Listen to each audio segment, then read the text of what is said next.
And I just said, I'm really sorry for all the hatred that I've felt towards you and the resentment for you not being the dad I expected you to be. And he broke down and I broke down. And by this point, my whole body was literally shaking, like I was convulsing. I've got epilepsy, I've not had it for years, but I thought like I were having an epileptic fit, like from my feet, my legs, my body, my stomach, my head, everything was just shaking. And he just went, you don't have to be sorry, I'm sorry. And also, you know, losing friends to drink and drugs over years, the relationship with my dad to drink, ex-boyfriends to drug addiction. Although I wouldn't call myself an alcoholic or a drug addict, I have been. I've never called myself an addict, but I know now that I went through a period of life where it was every weekend. So I binge drinked, I drunk to numb shit, I drunk to block stuff out. And I'm pleased to say that I can say no to things now. No.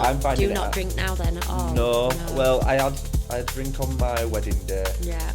And my stag do, and that's about it. Yeah. I thought about maybe Christmas Day, like my grandma used to always have a Baileys or just one drink. Yeah. But then I also don't want to give in to people. Yeah. Because like, oh, you will drink again, and then I have that stubbornness. So like, I'll fucking show you. Yeah, I'll show you. Yeah.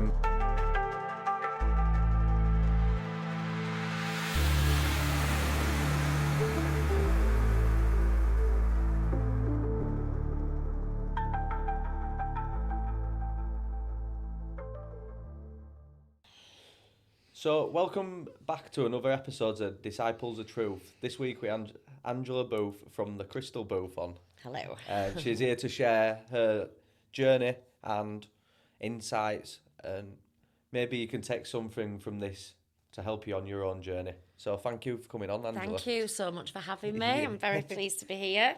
So I'm going to take it from the beginning, really. Where did you get into being a practitioner? Or what got you first interested in it all? Yeah, sure. So, obviously, as some people may or may not already know, I lost my mum 14 years ago, and it was a couple of years where I was numbing the pain and the anger with drink and drugs. She basically lost a battle with cancer. It was unexpected and unbeknown to her, so she died within 6 months of a diagnosis. She was only 52, and I just lost my shit, basically. Sorry, I swear as well. No, you're fine. You're fine. No. Beeping me out all the time. I would say that was the catalyst, my grief and my anger and my pain of that sudden loss of losing my mum, which I then spiralled into quite a toxic narcissistic relationship where I thought it was pure love. And finally coming out the other end was when my auntie offered to pay for a Reiki treatment. Oh.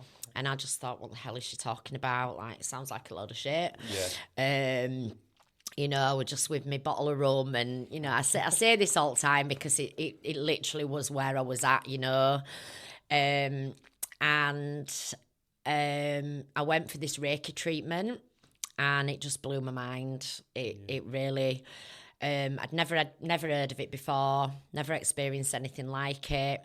I've always believed like you didn't just die when you die, but I've never lost anybody close to me before. Yeah. So it didn't really, you know, you lose your grandparents, don't you, because they're old, or... Yeah, you kind of accept into it, aren't you? Yeah, this is it. And when my mum died, obviously we were all, my sister, my son and myself were all really, really, really, really close to her. And it was just literally like my world had ended. Not that I didn't want to live, but I just would destroying myself and numbing it and blocking it out. I couldn't accept it. I couldn't accept that a doctor had let her down. A doctor had let my mum die. You know, he'd not done his job right. She got fobbed off for a couple of years. Before her colon ruptured, and then that's when they discovered the cancer the size of a grapefruit. Wow. So in my head, I were like, all doctors are shit. They don't know what they're doing. It just blew all my trust in anything that I've ever known. Yeah. It's understandable though, at that time, isn't it? Yeah, so, and at that time, I was, I was on medication for this, that and the other. I had asthma, I had painkillers, I'd get like infections, throat infections, just all sorts of stuff. And I'd have a cabinet full of medication. Yeah. But yeah, so when that happened, I went for the Reiki. Absolutely blew my mind. The woman I went to was amazing. It was I don't know if it's there anymore. It was called the Happiness Centre in Ilkley. All right, cool. And a lady called Kim Fernley. I'll give her a shout out because she literally changed my life. And I started then just getting really into it. So when I was laid on the bed, I just felt a real sense of calm. Yeah. And I heard my mum's voice. I like smelt a perfume. It was really emotional. And this woman had said, because obviously she was psychic or whatever you want to call him, and she was giving me a message from my mum, and it just made me think, what the hell is this? I need to learn more. Yeah. And it literally went from there. I started going to meditation. I was still kind of partying as well. I were like, because that's where I've come from. I've partied since I was young and living for the weekend, as you do. Ingrained in you. Yeah, absolutely. Standard Thursday to Sunday, just on it all weekend. And when I didn't have my son, he was with his dad every other weekend. Yeah. So I got to live my life and just party, and that's what I love to do, getting on the dance floor, getting off my head and just forgetting about life, Yeah.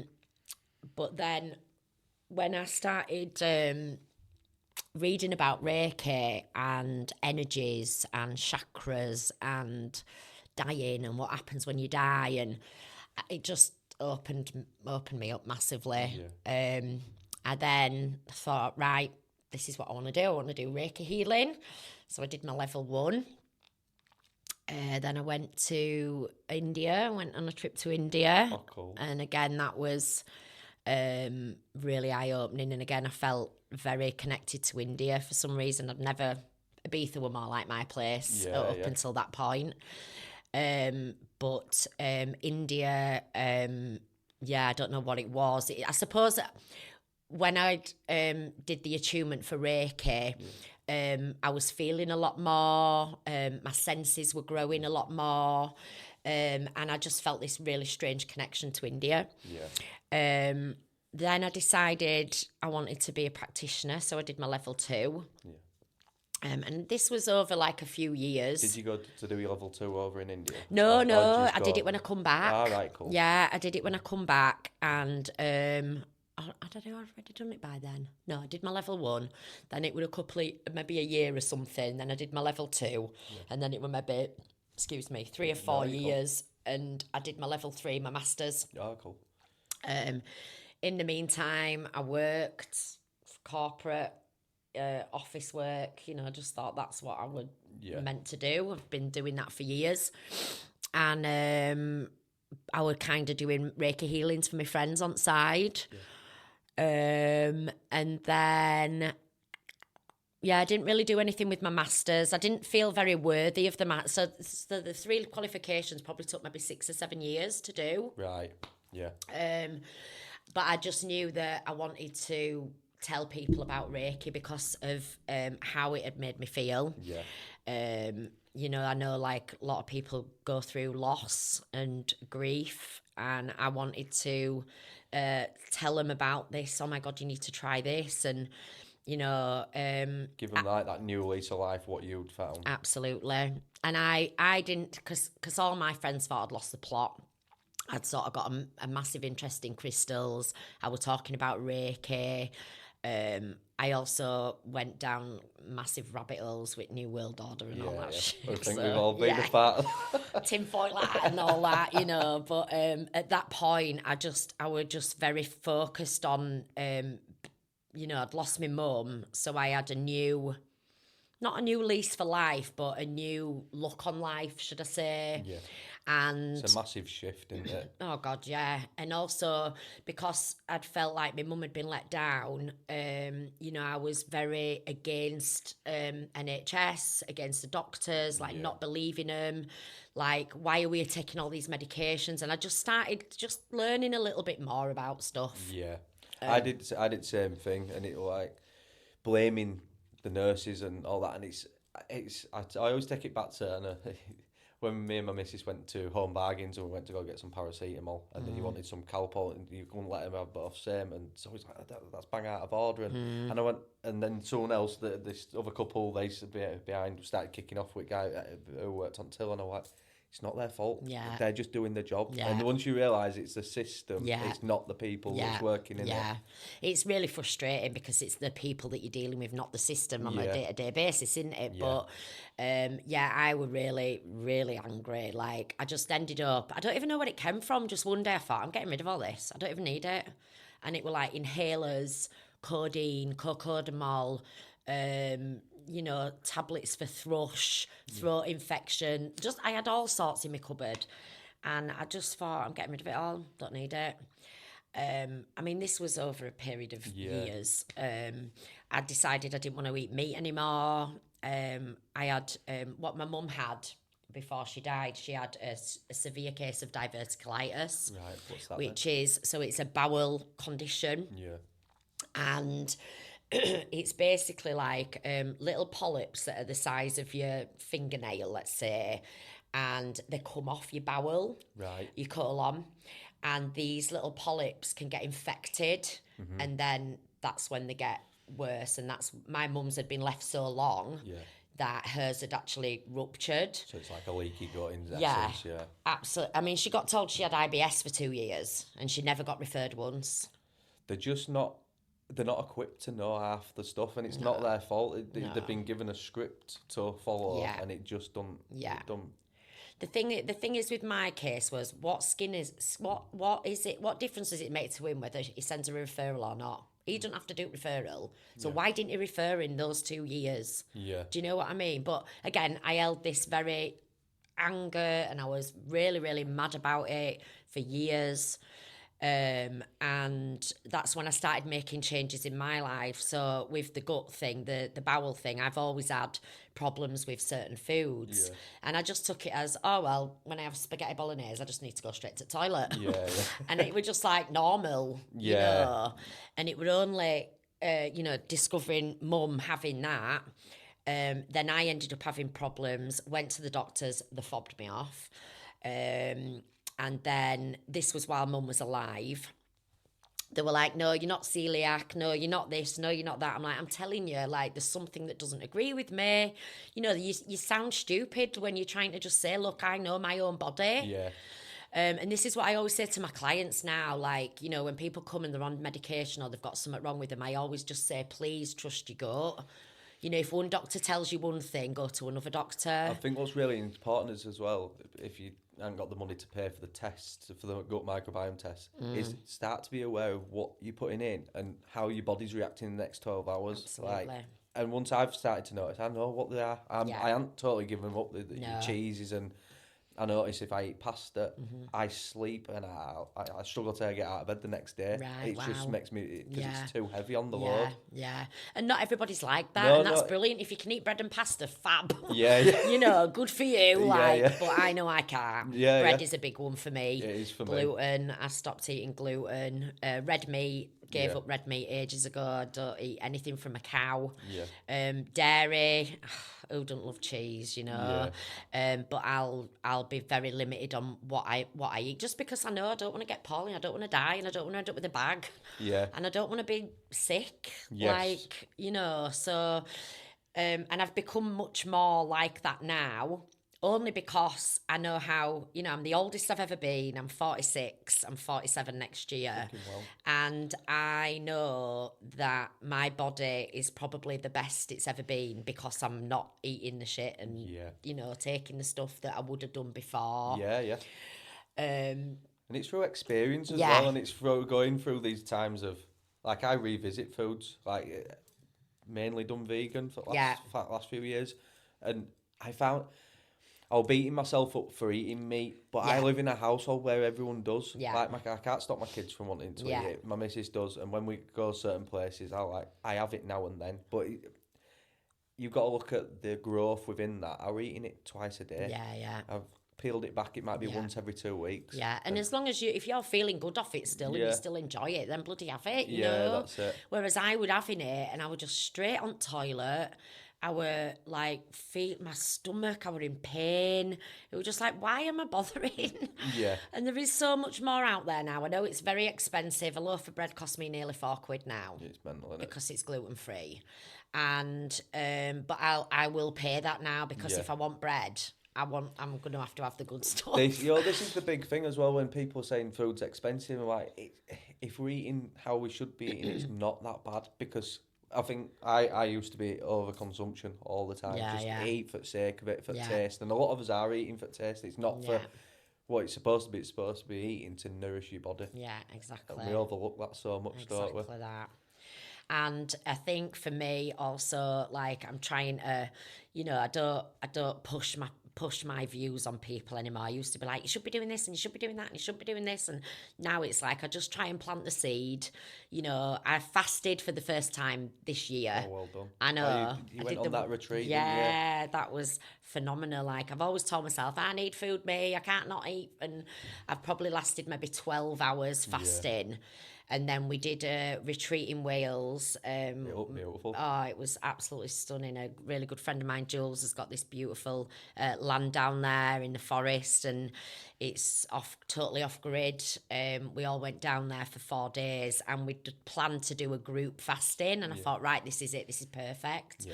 Like you've got other people supporting you and holding you accountable, and you don't have to go to work and look at fridge every 2 minutes. It was a lot easier. Yeah, I've not done a fast since. So, have you not? No. But it's not for everyone. No, it's good for I do it once a week, and sometimes I'll prolong it, and I don't ever know when I'm going to do it. Yeah, it's just you just that little decide. drop in it'll be like, oh, do it now. Yeah. I know that I need a cleanse soon, but like you say, it's good to be in an environment of people going to tell you what you can expect. Because one of my friends was getting involved in it. He went, I'm going to go do a 3 day, and he says, just expect you might get headaches 24 hours in.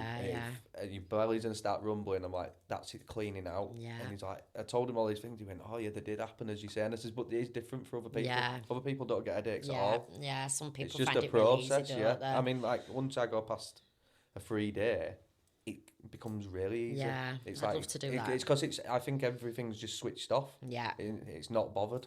Yeah. And that that fasting that we did in Wales, like I say, I was out of my day-to-day environment, but on day 2 I was like, is this normal? Like I've got so much energy, like I really don't need, I'm not hungry. I was like, and then we did a ceremony at the end of it, cool. mushroom ceremony, which was phenomenal, awful but phenomenal as well at the same time. I get you. If you get what I mean. But it was for me. Because, we wake up, food, we have dinner, it's like constant what we're having for tea. And for me now, it's like, if I've got no in cupboard, I go, oh, well, I'll just fast. And I'll fast then for night until next day. Yeah. And I'm fully aware of the majority of things that we're eating are sprayed with whatever or soaked in whatever or filled with chemicals or whatever. And I just think if I can control what I'm putting in my body, then that's the control. I can't control what they're spraying in skies. No. I can't control, a lot of things. But, discovering the fasting and how it made me feel, I'm like, I can't wait to fast again. Yeah, it's beautiful what you said there as well. We can't control everything. I think we like to sometimes, especially when we feel like we've got no control over our lives. We try to gravitate to what we can, and we can control what goes in and out his mouth. And that's as easy as that. Exactly. And it's like I've said to my friends, when I told him, I was like, you need to just try it, just to realise that you can actually do it. Oh no, I love food too much. Oh, I couldn't do it. And I was like, I said that. I said those words. Like, I couldn't go a day without food, because you think, I need food. But you don't, you really don't. Your body just does not need it at all. No, it don't. It's mad. We once I did a gym session after I'd done a 5-day fast, and I had more energy. It was the most, I can hand on heart say it's most energy I've ever had. Yeah. I was like going on treadmill, and then I was doing like 30 burpees, going again, and I was like, one of the guys went, God, you're going like clappers. And I went, I haven't eaten fire. And he went, give it over. He went, I don't believe you. And I went, I'm not lying. I says, but once you've tapped in, I said it's like being on a psychedelic or something. It like heightens. Yeah, everything. It was just insane. Yeah. Yeah, and because we were like camping, and we were obviously doing like I wasn't doing massage every day or having to get in my car and drive every day. So the surroundings probably helped as well. Yeah. But I do feel like when I were in Bali, just in Bali a few weeks, last week, I just got back on Monday, and we've just been eating, and I just kept saying to Jake, I can't wait to fast. Yeah. I can't wait to just not eat, because even though the food was really beautiful over there in Bali and it's all really fresh, and I didn't see crisps or chocolate once. I didn't have a pizza or chips or anything fried. It were all really fresh. Yeah. So even though it were really nice food, there were just a lot of it. You realise that you're being indulgent. Yeah, massively. It's my big kicker with doing all-inclusives. I've even said to wife, I says, I don't really want to do one next time. Yeah. I says, because I know it's like when we went to Fiera Ventura, they're putting donuts out at 8 o'clock in the morning. I'm like, what kid ain't going to want to pick one up? We'll have a donut for breakfast. Yeah, I'm like, they're all out, and I'm like, you're starting wars, but you're knowing what the sugar does to people straight away. Yeah. And I know you're on holiday, but I'm like, it's wild, isn't it? And then it doesn't stop all day. Exactly. Then it's like 3-4 meals. Yeah. And what they say is, don't they, that sugar's more addictive than cocaine. Yeah. when you put that into perspective, you're like, whoa, what the hell? It is, and the other scary thing with it is when I've watched the brain scans of when you have sugar, it's like a firework display. And then they're asking kids that know that they've had too much sugar to sit down in a class. I know. And then it's like, oh, they've got ADHD. I'm like, no, they haven't. You've just given them crack. Yeah, I'm like, they're not going to sit down for you. Yeah, it's bad. It's bad. But I'm really glad that I've got to this stage in my life now, because I remember when my mum were poorly, and I was convinced she wasn't going to die. I didn't realise to the full extreme of what was going on. And then when reality hit, it was like my world came crumbling down, and this was the whole reason for me wanting to start my business, because when I lost my mum and I were on this journey and all my friends thought I'd lost the plot, I didn't know where to go and I didn't know who to talk to, and I bought so many books, and you've got that much information, when you are awakening, let's say, you just don't know where to start. No. So for me, the Crystal Booth was off the back of that for anybody who had gone through the grief and didn't really know where to go or what to do with it, or was still drinking or still doing whatever, that showing them that there is alternative ways of dealing with grief, and kind of just giving them that little bit of guidance and go, just come with me, I'll show you a way, which I didn't have at that time. Yeah. And now, even now, when I'm seeing my clients come in and, they might have gone through whatever trauma, grief or loss it might have been, or, like they've tried everything else and they don't know what else to do. I don't ever get offended about that, I think thankfully you've come to me now, so I can just, and I'm not a doctor, I don't profess to be a doctor, I just tell people off my own learned experience, like this is what I did, maybe if you try it, like for example dairy. I stopped eating dairy when I stopped eating red meat, and I've been asthmatic since the age of about 12. Gone on it. Yeah. I don't need, and I still have odd fag when I'm having a drink. Yeah. And I can run. I can run. And I don't run a lot, but I can run. I can jog if I need to. I can do a 5K run. Yeah. No inhaler needed. Mine's same. Yeah. I were really bad with It's it. mad, innit? And I realised how much it's tied to so much, even like Yeah. against animals and stuff, allergies. Skin It's all conditions. gone down, yeah. Yeah. Because I've got a little patch of eczema on there, and if I have a little bit of cheese or something Flares dairy, up. or if I have a cup of tea with not normal milk in, it just it flares straight away. Do you know what annoys me though? And this is no disrespect to anybody, people, but when I say that to them and I go, well, all you need to do is just try cutting out dairy. Oh, I couldn't do that. But they'll put a steroid cream on that's still got the eczema. It's That's still actually not. It's dissolving not, the skin. It's like.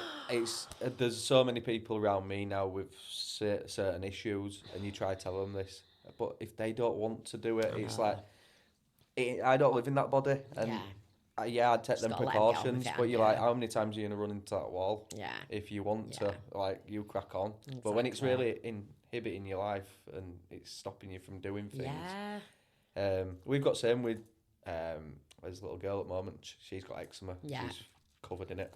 Aw. But we're going to be doing a microbiome check, Okay. and I'm going to document it to show Yeah, other yeah. people of Brilliant. what it is, because we've been through all the stuff now. We've taken so many things out. Yeah. But obviously other people are having her as well, childminder, or like, and they don't know what they're giving her sometimes, and we yeah. don't know what triggers it. Yeah. But you realise how Bless. much it affects them. Yeah. And then they're like, "Oh, she's a bit of a live wire," and I'm like, "I would be. I'd be seriously pissed off. You bless look like her. a Christmas tree." Aw. But it's Yeah, but hopefully, giving people like me voices to speak about things like this, and maybe plant the seed with people and think, oh bloody hell, I've been using that steroid cream for years. What if I try this? Or it's just giving them the options and the that they might never have been told before. Yeah. And that's what I love about what I do. I don't. I'm not saying do this, do that, don't do this, don't do that. But if I can say to one person, well, why don't you just try that? And that person wants to go, do you know what? I've had enough of this. I'm going to just try it. And it might fucking change your life. Yeah. Well, you're just giving them a map, aren't you? And going, there's a few paths there. Which one, like, go start experimenting with yourself on it. Yeah. And I suffered from eczema as a kid. Yeah. Really bad eczema. I had it in between my legs, all behind my knees. Really bad. And I do get like in change of weather for some reason, I get like a patch above my eye and it's really, really dry. Right. But I don't ever use steroid cream. No. I'll just use more natural stuff. Yeah. And I'll generally watch what I'm eating as well. So, well, that's all you can do, isn't it? Yeah. Here at Disciples of Truth, we're proud to partner up with Charlie's Apothecary. Charlie's got some cracking products. I mean, cracking. And to start off with, it'd be cordyceps, and it's the first product I actually tried at Charlie's. And it's a dual extraction, and cordyceps is renowned for natural energy booster, helps fight diseases, and it's great for sex drive for those that care to wish, and and you can wish.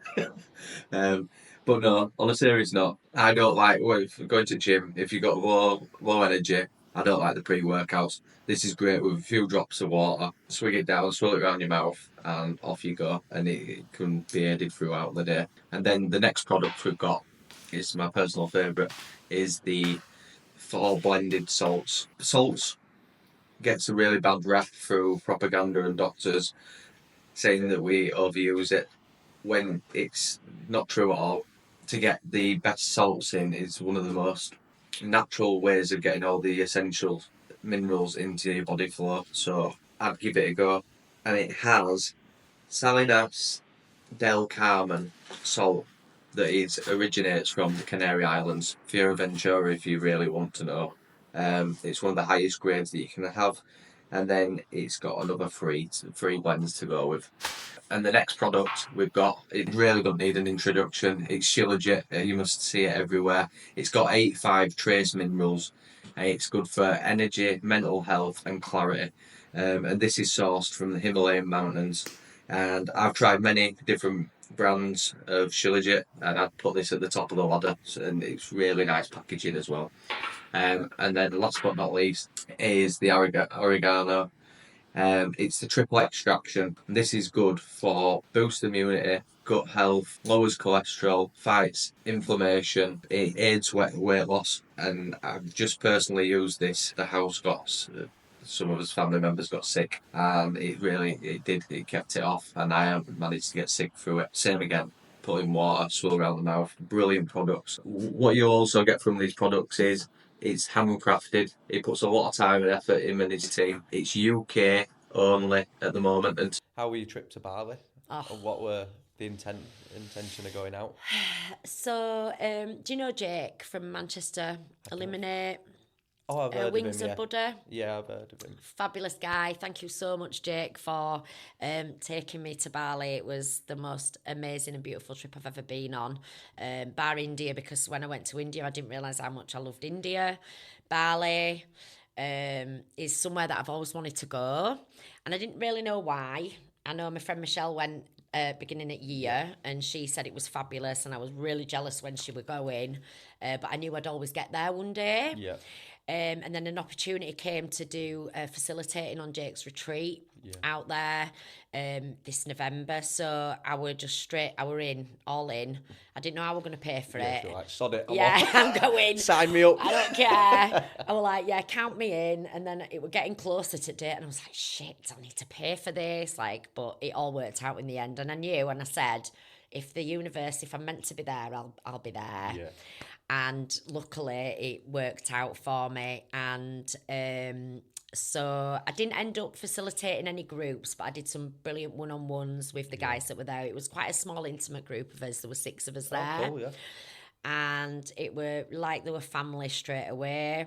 But Jake facilitates numerous retreats all over country, all over world. Actually, he's doing Peru next year. He does stuff at his hub in Manchester. I went to go see Yema there last night. Actually, yeah, they were fabulous.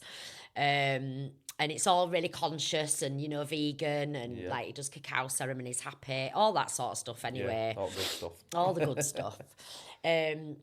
So yeah, when we got to Bali, obviously we had 14 days on the retreat, and then me and my friend Susie ended up staying for a couple of days, and we travelled off to Seminyak, which was another beautiful place. Yeah. Have you been? No, I've been dying. My mum and dad are going, and they offered us to go in next year. Yeah. But, it is definitely on. It's on wish list. It's something else.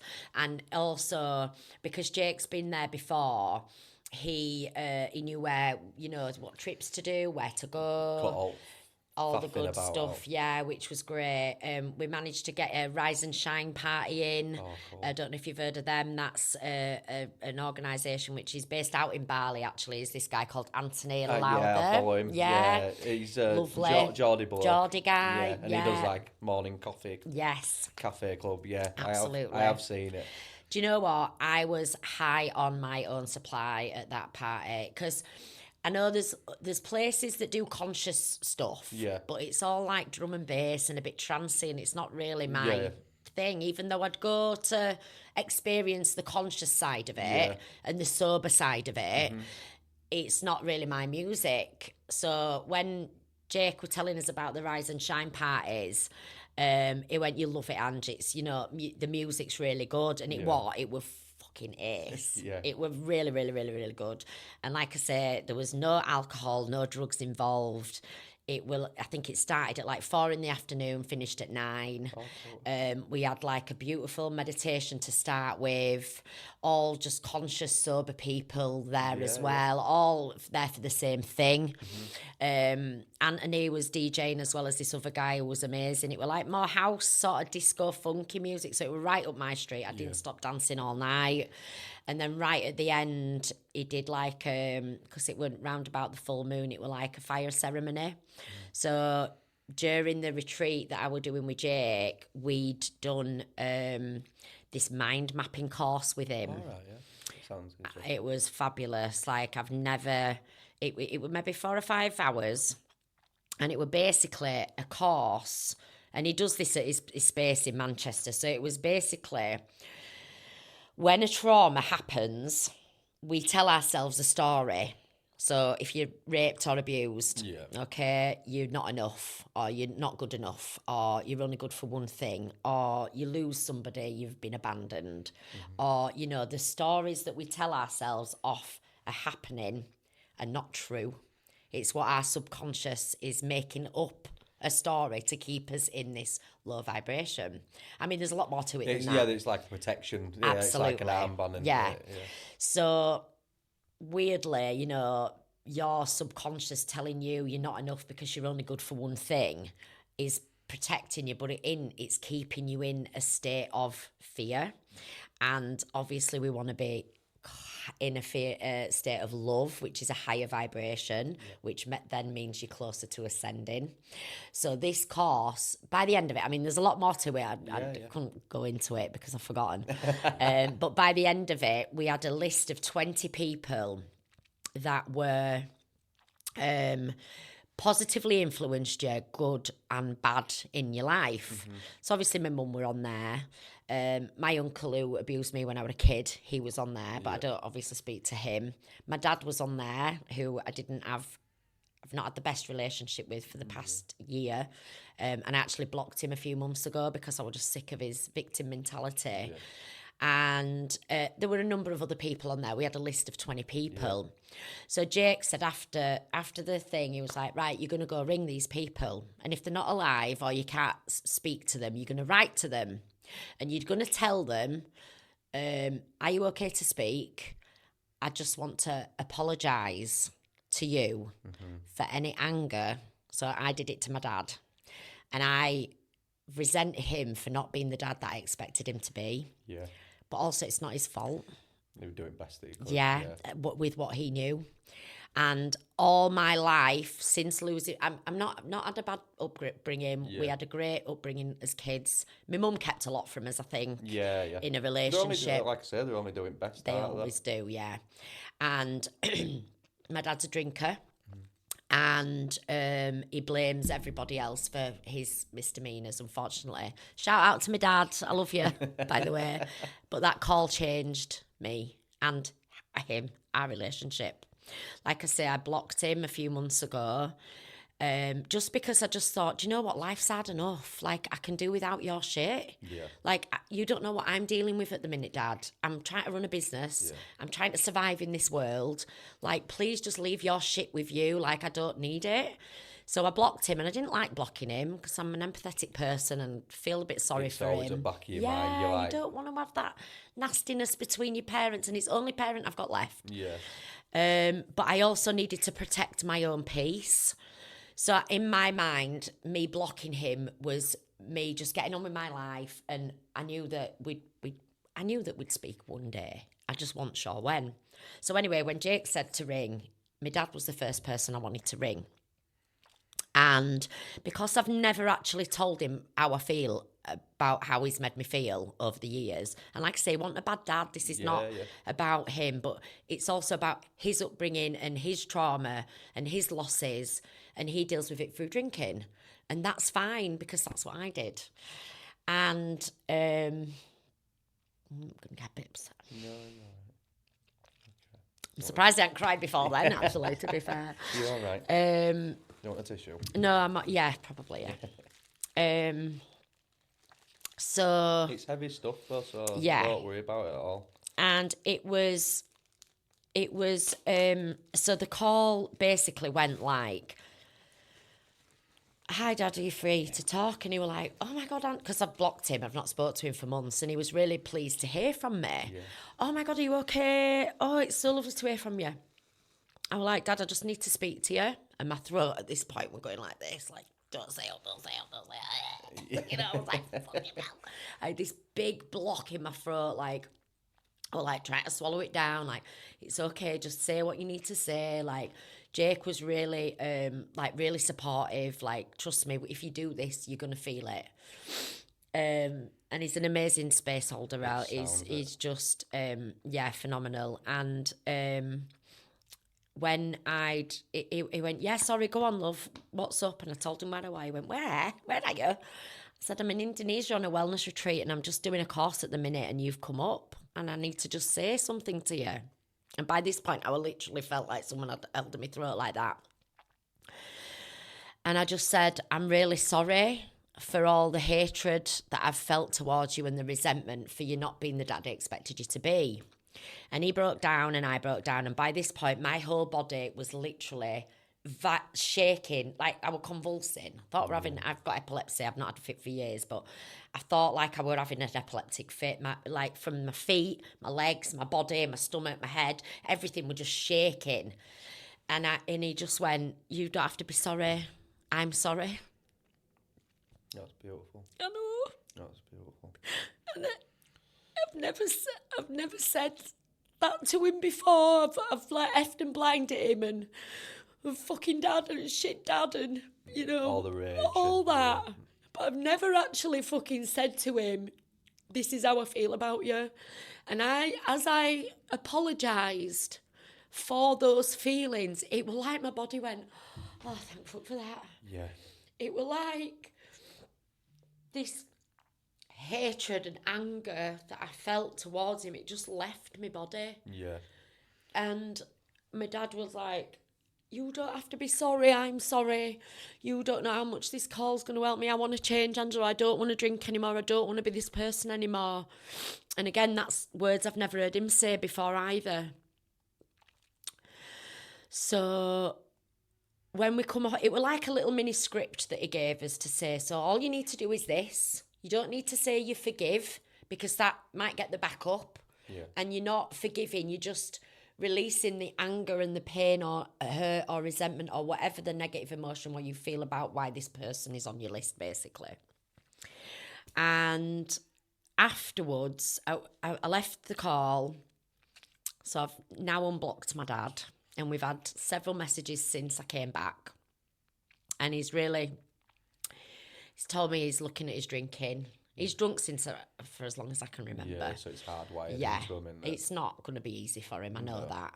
And, you know, I'm really proud, like, that he does want to make the changes. And I think because he's lost everybody in his, you know, he's been abusive and quite vocal to partners, me and my sister, his family members, you know, out of drink and out of anger and out of rage. And I think I've got a little bit more empathy for him than everybody else. And that's probably why I always unblock him and want to be friends with him again, because I know it ain't his fault in a way. It's his coping mechanism. Yeah, which is awful, but... It is, but it gives you a view to see how people are. Like, I know a lot of people when they don't get people who use cocaine and they're in a bad spot with it, and they're like, well, I don't do cocaine. I'm like, no, but you drink. Like, you gossip about other people. There's no difference between it. It's we're all fucked up in some little way, and it's about having that empathy for each other. Yeah. Because if just for instance, how you said sorry there, and you weren't looking for a back out of it, the connection out of when they're saying, like, we're all connected, well, as soon as you said them words, he's released. Because if you're carrying a toxic cup, it doesn't matter. You're still hurting if you're holding on to it, because that's where that anger resides. Absolutely. And the thing is, the relief in his voice when I said sorry was the catalyst for him to say sorry. And when I've chatted it, I've asked Chat about this. Chat's my best friend. He basically, it was saying that, you know, the ancestral wound, ancestral like relief of that healing. Yeah, like a cycle. The cycle. Sorry.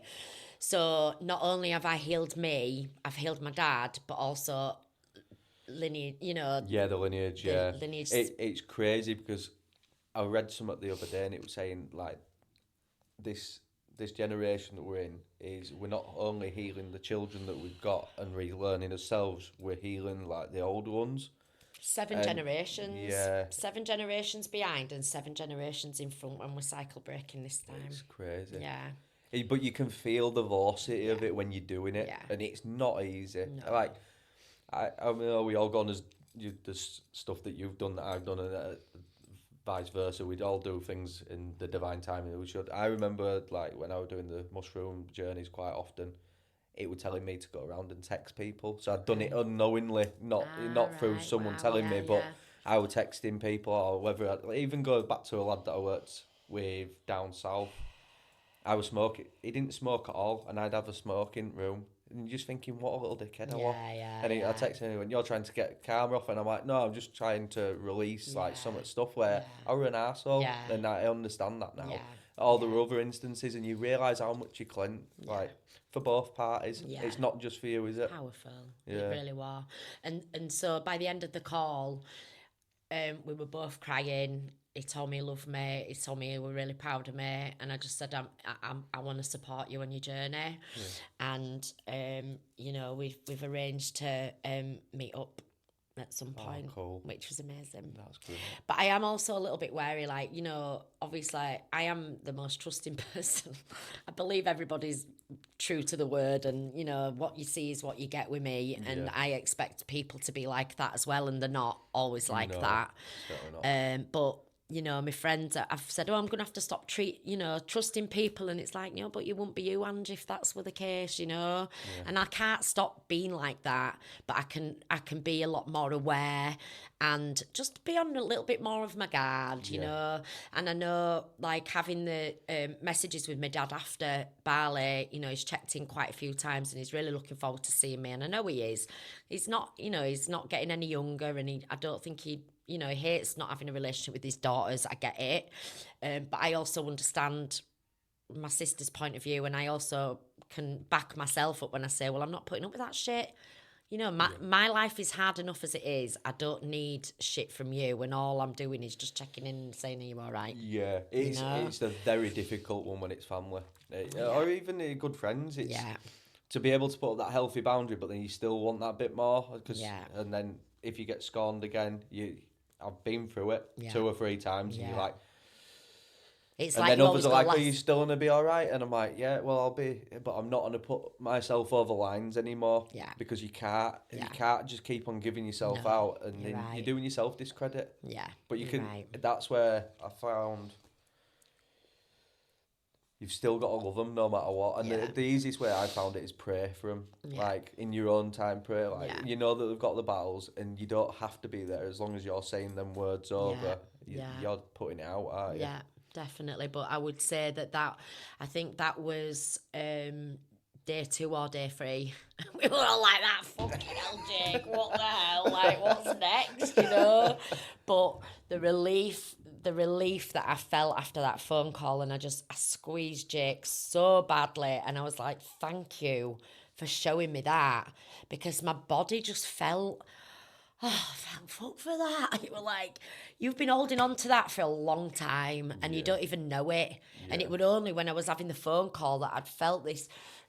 It was like somebody had gripped me up, and my body, I was having a fit. That's all I can describe it as. And then when the words left my mouth and my dad said that, it was just like, wow. Yeah. Fucking wow. It's literally blown me away. And then, sorry, I got a bit sidetracked then. So on the fire after the Rise and Shine party, all the people that I wanted to write to, they got burnt in the fire. So it was all about, you know, like, you probably do it, your intentions, what you bring in, what you let out, full moon, new moon, all that kind of thing. So I'd done probably 6 other letters, one to my mum, one to this uncle of mine, a friend of mine, 2 friends of mine that I've lost recently in the last couple of years, one through drink, unfortunately, and my other friend Emma, who died from breast cancer. Oh, God. And there was a teacher, I think, on there as well. I did like 5 or 6 letters anyway, and it was just what I'd said to my dad, I just wrote down. And, you know, just let it go. I don't think it was as powerful as the call, obviously, but, you know, it was just doing that little bit that, you know, whatever resentment or feelings you feel towards a person that's done something to you, you don't need to carry that. No. They don't care.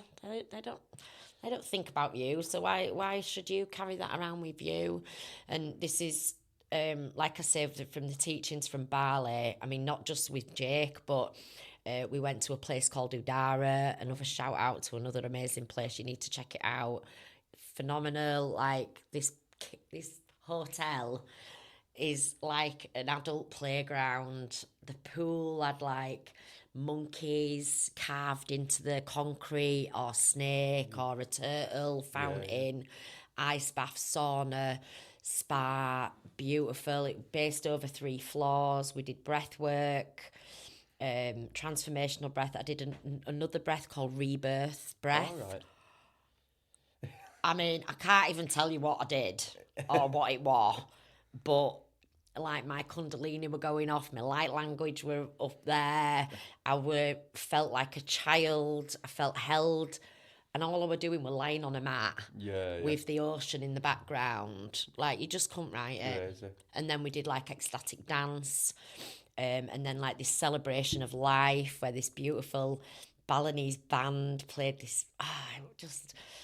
Thank you for sunshine, thank you for rain. And they did like so much gratitude, and just, I was like, I need to bring this back to my work. Yeah. You know, like Om chanting. I've never done Om chanting for a full hour before. I just started doing that again, like on meditations. So powerful. Yeah, you don't really, but it's all in the voice. Yeah. Like, because I'd watched a little clip of him just saying, to stop illnesses within the body, just it like regulates everything, and you just like, there's so much. We are that vessel. Yeah. We don't realise how powerful you are. It's overlooked because you're constantly going through these fear box. Yeah, daily. definitely.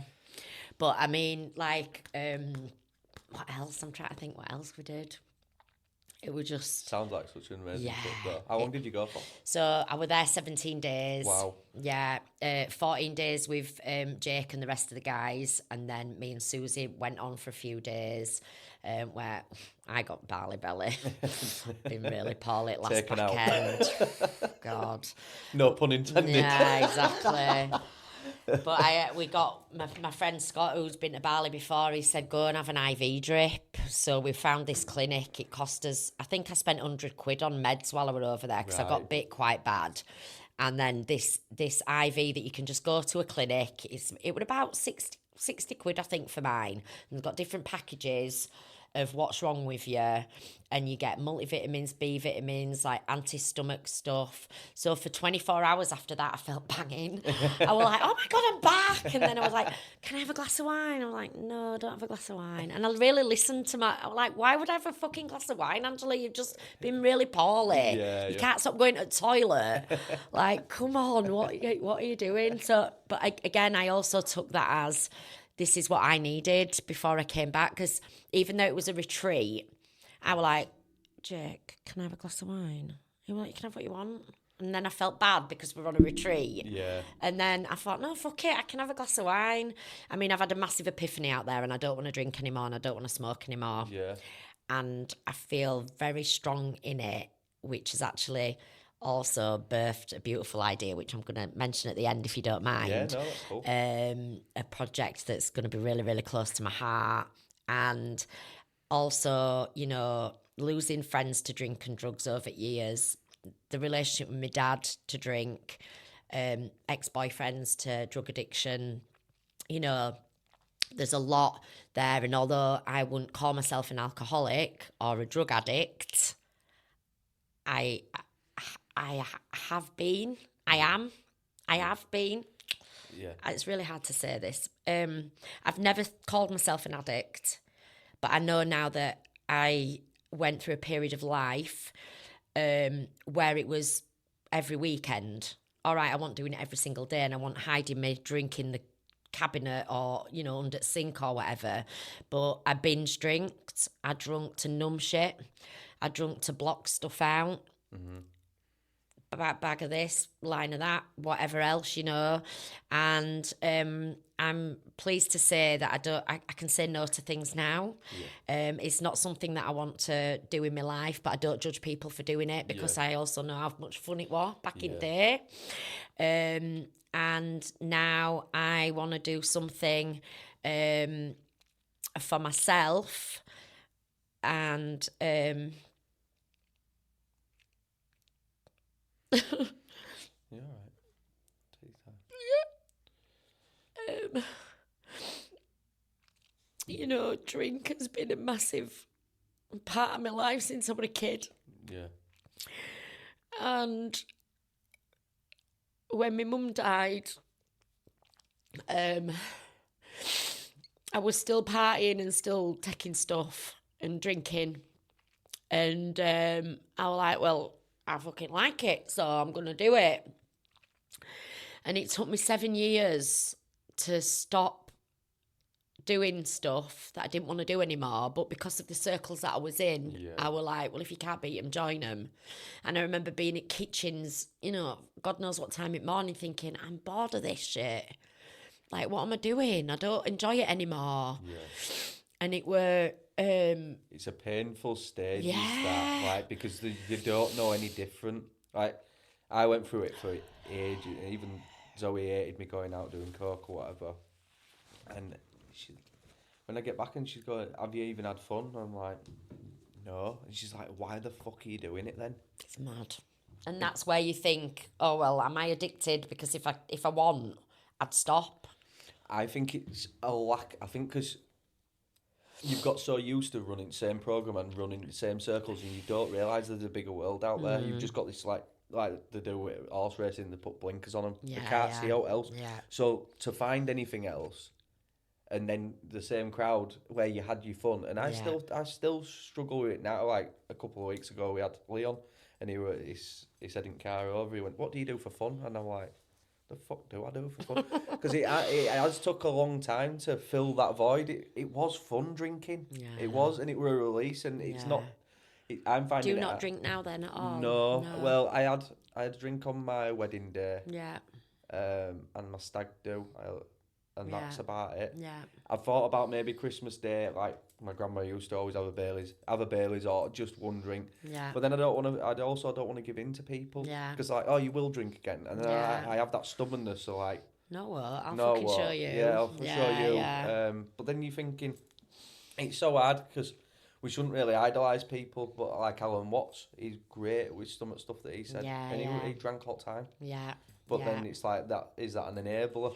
Well, this was my problem when I didn't want to do it anymore. I was like, well, who the fuck am I without drink or drugs? Like, I might be really boring. Yeah, that's like we ask ourselves that. Yeah, like, am I going to be able to go out? And I'll give myself credit here because when I again, this is a massive time for me, and it was not long after COVID, and I got introduced into microdosing and cacao ceremonies and sound baths over in Manchester. And I was like, mate, you need to come and do this sound bath. It were a Friday night. I'd go drive all the way to Manchester, have this cacao ceremony sound bath, drive home, and then I'd come home and my housemate would be getting on it. And I'd be like, I don't want that shit. Yeah. Like, I've just had the best time, like, a sound bath, drinking fucking hot chocolate, like, what the hell? And this was, I'd probably say maybe 5 years ago now, 6 years ago maybe. And to me, it were like, when I started the microdosing, and I didn't do it to stop doing stuff, but essentially that's what it helped me stop doing, because it didn't, the want for it and the need for it just literally went. And you know, I've been microdosing on and off for the last few years now. I haven't done any for a while. Obviously done mushroom ceremonies, which are, you know, next level healing. Yeah. You know, and my friends who are still partying some way or another, they'd be like, well, you're just going from one drug to another, and you need to be careful on them magic mushrooms. And I'm like, listen, it's not the same. But you won't understand that until you try it. No, and I think I said the same. Like when you drink, when it's cocaine and drink involved, that's what I look at. All my bad life decisions have come off the back of them. When I've had mushroom ceremonies, I'm looking at ways how to bring stuff in to make people better or myself better or put infrastructures in that way. Like this were birthed off it, or all the other good stuff, the health tips. It's things that you couldn't see become aware. I'm writing down and journaling. When was the last time that anyone got off the fucking head? Got the diary out. Or pissed out of the well, mind you, some good writers did, but like not many of them did. No. Not many people on weekend do that and journal what's going on. Yeah. The more it causes more bad cycles, more destruction. Yeah. Yeah. And this is it. Like, I don't want to judge anybody who chooses to live in that lifestyle, and I just think fair play to them. If you can still get up and do that and go partying on a weekend, fair play to you. You know, I'm just done with that now. Yeah. And going back to Bali, when I had that glass of wine, I thought, well, it were only a little glass of wine with my meal, and it didn't make me want to get a bottle. I literally had one glass. And then after speaking to my dad and then birthing this beautiful idea that's come to mind now, which I'm really, really excited about, I thought, I want to be teetotal. Yeah. And I was like, did I just say that? Was that me? I don't think I like a wine, I like a drink, I like getting pissed, but I clearly don't. My body doesn't, my soul doesn't like it anymore. No, I think it rejects it. Yeah. I think mine was, I started to get migraines and I'd never had them. And then I went to people who went, how have you all done this for so long? I went, I didn't get hangover. Only time I'd get hangover if I'd not slept much. Yeah. And I went, other than that, didn't get them. And I says, I have them now. I says, you can't with kids. And you can't, I don't want to feel like that all next day. Exactly. And when you've got your own business as well. Yeah. And I'm a healer, so I can't be having a hangover when I've got work the next day. Like, what the hell? Like, and I get that now. And obviously, since opening my shop back in Yeadon, when I went into this full time, it was much more obvious to me that I couldn't live that lifestyle anymore. And, that I was, your vibrations are low, you're more susceptible to attachments, to other people's negative energy. I'm very sensitive to other people's energy. If I'm not in a higher vibration and if I'm hungover or whatever, then I'm just not going, come on, get me, Yeah. And I get that now. Yeah. And I do get that now, but I'm not here to preach, to judge, to tell anybody what to do, but just know that, I know for me, and like I say, it wasn't an easy decision to make, and I know it's not going to be easy because I've got my best mate's wedding coming up this year. I want to go on holiday. A lot of my friends still like a drink. Am I going to be able to sit and have a non-alcoholic drink with them? Am I going to do that? I don't know. I'll find out. Yeah, that's when your mind goes straight away. Yeah. It races tough then. Like that straight away. It thought about Christmas ages away. And it's like, and I thought, just play it by day. Yeah. Like, don't make it. Don't beat yourself up. Yeah, don't breathe it into this power, into this monster that's like at door. Get to day and then go, I might do, or I'm not. It's as simple as that. Yeah. But I ain't for doing big drinking anymore. No. It don't float my boat like it used to. Yeah. Yeah, the highs were brilliant, but the lows aren't worth it. No, exactly. And I think when you're on your spiritual journey, and I know this from other people that have experienced the same, that your body will literally start rejecting stuff, and especially if you're working with Kundalini as well. Yeah. Like, when I had my Kundalini awakening last year, like, lots of things didn't resonate with me anymore. Yeah. And I just took that as, okay, that's me growing, and maybe I'm growing up a bit now, and that's okay. We've all got it at some point. Yeah. Only taken me this long to get there, but I just took it as a good thing. And the only thing that like similar to you with your Christmas, the thing that I went to was like, are my friends gonna want to hang out with me if I don't drink? And I think they will.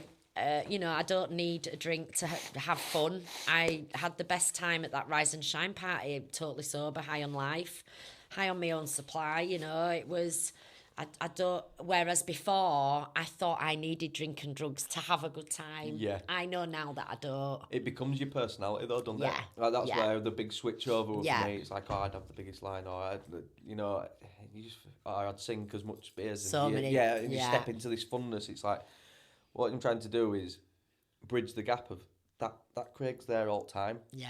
Like, I always go to children. Yeah. Children don't need drink drugs. No. They're just happy. Yeah. They're just joyful and they're curious and they can dance it, like dropping and that. Exactly. I'm like, where we're lost in the middle of that, it's where we're hardened up to the situations or whatever's happened, these timestamps. So it's available to be tapped into. Yeah. It's just decaying all this other shit, innit? This is it. Yeah, this is it. And it's just another big milestone for me, I think, because like, you know, like I've been, like I said, drinking since a kid, really. I remember getting pissed up at centre at like 11 or something. Yeah, Young, we were. innit? Yeah. What the hell? But your brain hasn't even developed No, either. So you look at how early it is, and that's Yeah. why I think it's so widely accepted Yeah, over here. yeah, yeah, It does, it messes you up, doesn't it? yeah, yeah. Well, But- we're all right. We're all Yeah, right. well, it needed to as well, Yeah, didn't it? And the yeah. other thing is, like, with friends, if they want to get with it, they want to get with it. If Yeah. they don't, they don't. It's, Yeah. then they'll either play catch up or. But I'm not even saying catch up because it's not like we're in front of anyone either. No. I don't mean it It's to just say it like that. personal decisions, Yeah. isn't it, I think? And, you know, like, I know that I've got friends that would probably, I'd love to do that, not have to have a drink. Well, just don't have a drink. Yeah. But it's because, like you say, it's become so normal for Yeah. us to have a glass of wine after a bad day or a bottle of gin on a Friday night or whatever it is that you choose to do. When you get bored of it, that's when you'll stop. The big thing as well, like I said, so much programming goes into on TV channels like dramas. They'll always show a woman or a man coming home from a hard day's work, and they'll go over to and they make it. It's what they call it, SNR, where they do it. Yeah. You hear it pop, the the pop, and then yeah. the glass inside, and Sounds. you're like. The ice yeah. clanking They're on like the they know glass. what they're doing. Yeah. Because it's programming people Yeah. to do the same, and it's like we do. We Yeah. play them in his head. Yeah. Yeah. But I think when, like you say, when you get to our stage, let's say, and we're not at that programmable. Well, actually, we realise we've got a mind of our own. We can make our own decisions. If we don't want to do something, we don't have to do. Or we're probably healing from our trauma that you might have normally drunk a bottle of wine to get rid of that feeling of because of what something's happened to you. And it's just like you say, people are at different stages, aren't they? And Yeah. if they ready to do it, I can only be maybe the advocate for them to go, well, how did you do it, Ange? Or, you know, when they're ready to step up or, you know, make those changes, then I can go, well, I did it this way. It took me fucking years, but, you know, this is where I'm at now. And you can only do the same for your friends as Yeah, well. definitely. And there'll always be those friends that'll never give it up because they love it so much. Yeah. And that's up to them, Yeah, of course it is. you know. What's it like then in Bali? Because there's spiritual community. Sometimes it can be area for area as well. Like you seem very grounded within yourself and no nonsense kind, which I love because what's it like over there? So in Bali, so there is a very, like I said, this place called Udara, and it's yoga, sound bath, breath work, kirtan, like all day, every day. They've got something going on. It's fabulous. And then one night, so there was 4 girls on the trip, and Jake and another guy, David, who did boys things. So we'd said we wanted a girls' night. We wanted to go find karaoke. We did karaoke, and I was like, come on, let's go get cocktails and, you know, just have a night off this healing shit. Yeah. And so we went out. Oh, my God. It was the best night. I mean, I sounded like Barry White by end of night, doing my mum's funeral song, I Will Survive, Gloria Gaynor. But yeah, we found this place. We got a taxi driver who had a gear stick like a microphone. We're having a party in his car, and then we found this karaoke bar. And where we were staying, we sort of stayed at a place. It was in Canggu, which is quite busy. Yeah. And not as nice as Seminyak, even though when I were there I thought it were best place ever. Then when I visited this other place, I was like, oh, this is night and day. yeah. Yeah. And like the sea was warm, the beach was beautiful, like it was a lot more calming, cleaner. Yeah. Whereas when we were in Canggu, I loved Canggu because it was the only place I'd been and it was just fucking brilliant. Yeah. But just busy. Anyway, yeah, so we found this karaoke bar. We'd had the cocktails by the sea, found this karaoke bar, and because we'd not drunk the whole time we were there, we were pissed. Christmas party. Absolutely loving life, doing this karaoke, and it were like Malaga Strip or Benidorm Strip. Yeah. And for me, I lasted about an hour. And then I wanted to go back to the quiet and the calming, you know. So I know what I'm like now. Like, you know, I'll dip my toe in one night or an hour or two. I think we might have been in the back karaoke bar an hour. Yeah. We did a song each, and then we were like, let's get Mickey back and get back in taxi and have a party in taxi. Yeah. So it were, I know, because when we were speaking to some other people that live there, they say, oh, you can go one way or other in Bali. You know, it can be really, really wild because there's a lot of Australians that go out there because that's like their Spain, yeah. So that would be like our Ibiza. Yeah. It's their Bali, yeah. And there were lots of young people, lots of open top bars, music, 90s music, sports bars, drinking, shots.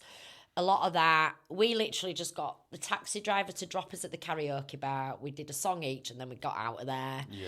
And when I got back, I just remember saying to Jake, that were awful.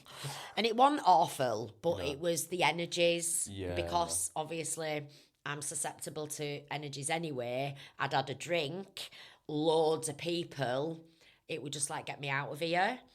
And then in Sardinia, they had like beachside bars, and they were like, oh, you want something, you know, like coming up to you, and I'm like, no, I'm good, thanks, like getting prescription drugs out or whatever. Like, what the hell are they selling here? Like, it wasn't coke or pills, or we're like, I don't even know what it was. I was like, mate, I'm on cacao, I'm all right, thanks, don't need none of that. And you know, it was a bit seedy like that, but it wasn't a lot. It wasn't a lot. And obviously like I say, we didn't really see much of Canggu. We just kind of stuck to our strip, walked to the beach, back to the place, in the house. Then we did, days. Like we went to Ubud Waterfall. That were beautiful. Yeah.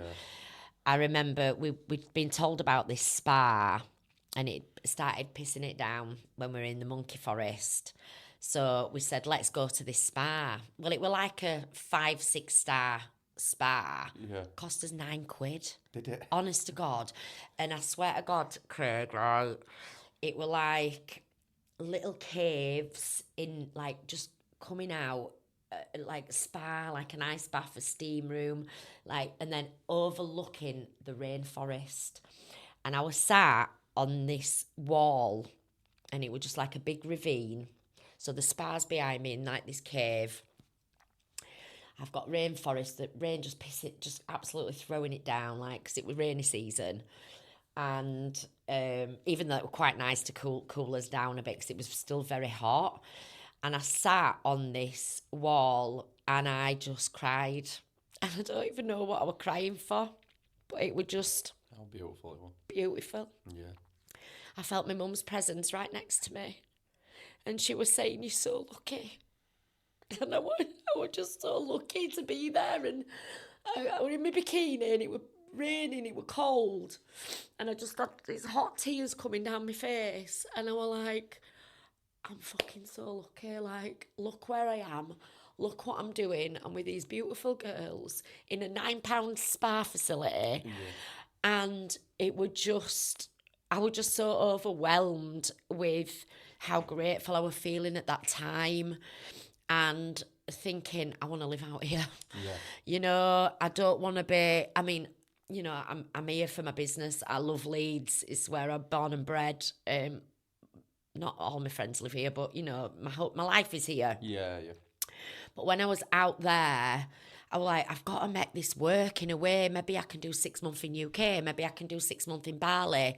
Like, there's so many opportunities. Yeah. Like, you think... Like, I remember speaking to my friend when I got back and she went, I'd have to win lottery to go to Bali. I was like, mate, you don't. Like, when you get out there, yeah, okay, your flight's a lot, but it cost us, what, £15 a night in our hotel when we finally moved.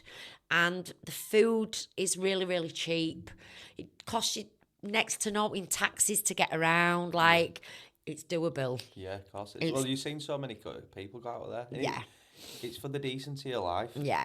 That's what I've been looking at. And not only that, Craig, right, Balinese people are the fucking happiest people you'll ever meet. Yeah. They are constantly smiling, like the energy, like they give gifts to the gods. Yeah. So there's temples everywhere around Ganesha, like there's just everywhere, barongs everywhere, like, and they give these little offerings on a tray. and it's got like crackers, flowers, tobacco, incense, and these women carrying them on the baskets on their head, and they just give them out to the. And I'm like, what do you do? What are they for? They were like, we're saying thank you to Mama Bali for this day. I'm like, wow, that's massive. I was reading, no, there were one of them, that Matt Murray that I watch. He's lived over there for a few years, and he says they have a day where lights can't, no noise can be made, and lights, electricity can't be turned on. You know, like your lights. Okay. He says a lot of families they'll get off the island for that day. Yeah, it's an offering to God. So I'm like, who do that? Yeah. Like you. Even when they used to do football, 2 minutes silence, Yeah. they never stay silent. No, because they have no respect. Exactly. And it's literally like you'll just see these little trays on the floor everywhere, and like, what are they? Yeah. And it's like they're offerings to Mama Bali to say thank you for the day. And Wayan, bless him, our driver, and the guy who where we were staying, he kind of lived on that land. Really beautiful guy, always smiling, and he's like, you know, because I said, can I stay in touch with you just in case, because I am considering thinking about trying to make the move, basically, not yet but eventually. And he was just like, you stay in touch with Ryan, I get you sorted, you know. And he was like, we give thanks for the day that we've had, we give thanks for the day that we're gonna have, and that's why everybody happy, because we just thank, you know. And I was just like, wow, like that's something else, that, you know. Some people don't even say thanks for you when you're giving them the change or whatever, you know what I mean. And these people are just literally thanking the earth for the day, and you can tell. You really can. It's gratitude, isn't it? Yeah. Graham and G. Yeah. We've it's something that I've started to tap more back into, is morning and night. It doesn't even have to be long. No. It don't have to be on my knees praying. It can be just intentional. Yeah. Just saying thank you. Or trying to pick out the moments of the day that like really meant something to me. And half the time it's not been anything big. Yeah. It's been like cuddling my daughter and just watching her smiling, or picking up my son, or whatever it be. Just the little moments. Yeah. It's not like... I've realised it's never the big ones. No. It's the one that the mind goes, oh, yeah, we'll be happy when we get that. And we overlook it all the time. I know. All the time. I mean, I was lucky enough to, my friend took us to Ibiza before I went to Bali, and I was just sat at Cafe Mambo's, and I was like, I haven't been to Ibiza for over 10 years. Yeah. It was a very different First trip. time we've actually been. We is went it? in September. I mean, I love Ibiza. I always have, but I've always just been off my head, so I've not really seen much of it. And when I went with my friend Scott, you know, we got a private boat for the day. We went down to Cafe Mambo's, and I was just sat, and I was like, thank you. He went, oh, for fuck's sake, Angela, will you stop fucking crying? I was like, no, whoa, it's fucking beautiful. And I was like, the sun... You know, like, I want partying. We were literally just having a glass of champagne, watching the sunset, and I was just like, wow, I'm so grateful. Like, it just does something to you, doesn't it, when you're thankful for stuff. Did you go over to West Bedra? No, because the weather wasn't great. Yeah, it was wasn't just off great. the back, We were there the whole time. I I think there were 2 times. Yeah, well... But it was beautiful. We went over and you could feel it. Yeah. It was insane. Yeah. Yeah, no, I didn't actually, unfortunately, but it just means I'll have to go back again. Like another trip over there. Well, we said we needed to go back because 3 days it was just thunderstorms. It wasn't thunderstorms, so like, shit. It thunderstormed for 13 hours solid, and it actually hit the hotel at one point. Oh, wow. So when did you go? We went in October. Beginning of October? Yeah, no, it was just closing parties. I think we went that week. Ocean Beach, they cancelled their... I think it was their last day or second to last day. It was showing like videos of everything getting swept away. Shit. Well, we planned to go to Pikes. I've never been to Pikes, and it's one place where I wanted to go, and I got poorly. Yeah. And then I was like, come on, like, one night out, you can do it. And I was just walking through. We were going down to where from Cafe Mambo's water to kind of get a taxi and get sorted, and I went, mate, I'm gonna have to go home. I can't go. So we ended up not even having a night out when we were over there. Yeah. Well, we went with Chavi Hippie to do his retreat. Okay. And you were doing the Saturday and the Sunday, because it was like our honeymoon / thing. I said, we'll just do one of them. And we didn't do the Saturday, and they went up to the retreat, and then they sent us videos, and it got washed out. Oh. It looked beautiful, the place, but all water coming in, it coming up to cars. Yeah. And all like, fuck bad, wasn't it? Yeah. What season would you say that you're in at the moment? Like, 'cause we I do love go that through many question. seasons. Can I just check on Yeah, my prompt on of course this you one? can. Because I did actually. Yeah, I love that question. Where is it now? Where have you put it? Yeah, so yeah, I love this one. So I feel like that at the moment I'm in like my alignment and rebranding. I'm looking at rebranding my whole business, which I'm really excited about. Just because when I started with the crystal booth, it were really all just crystals. Yeah. And that's where it began. And there'll always be a massive part of it, and the crystal booth is still going to be there. But yeah, I'm rebranding my whole business to make it more about what I am about now, which is more holistic, whole experience of offerings, treatments, events, meditation, sound baths, retreats, crystals, obviously. And also I'm really, really keen to work with other local businesses, offering their natural products like, your shilajit, your sea moss, lion's mane, mushroom blends, all that sort of stuff. But yeah, I feel like because when I started out, I was more like rebuilding who I was. Yeah. And, losing this little lost girl who'd lost her mum and angry and still taking God knows what and drinking whatever, to now really stepping into me and who I am now, Like the shedding of skin, really. Yeah. It's a new version. Yeah. And I feel like, having opportunities to speak to people like yourself and, the healing that I've done, I always say it's never easy, but how are you going to grow if you don't do those healings? And I just feel like, where I've come from all them years ago, when I look back at who I was and, what I'd gone through, and I just think, well, I had to go through that to get to here, and now, I'm not like truly like divinely in my power.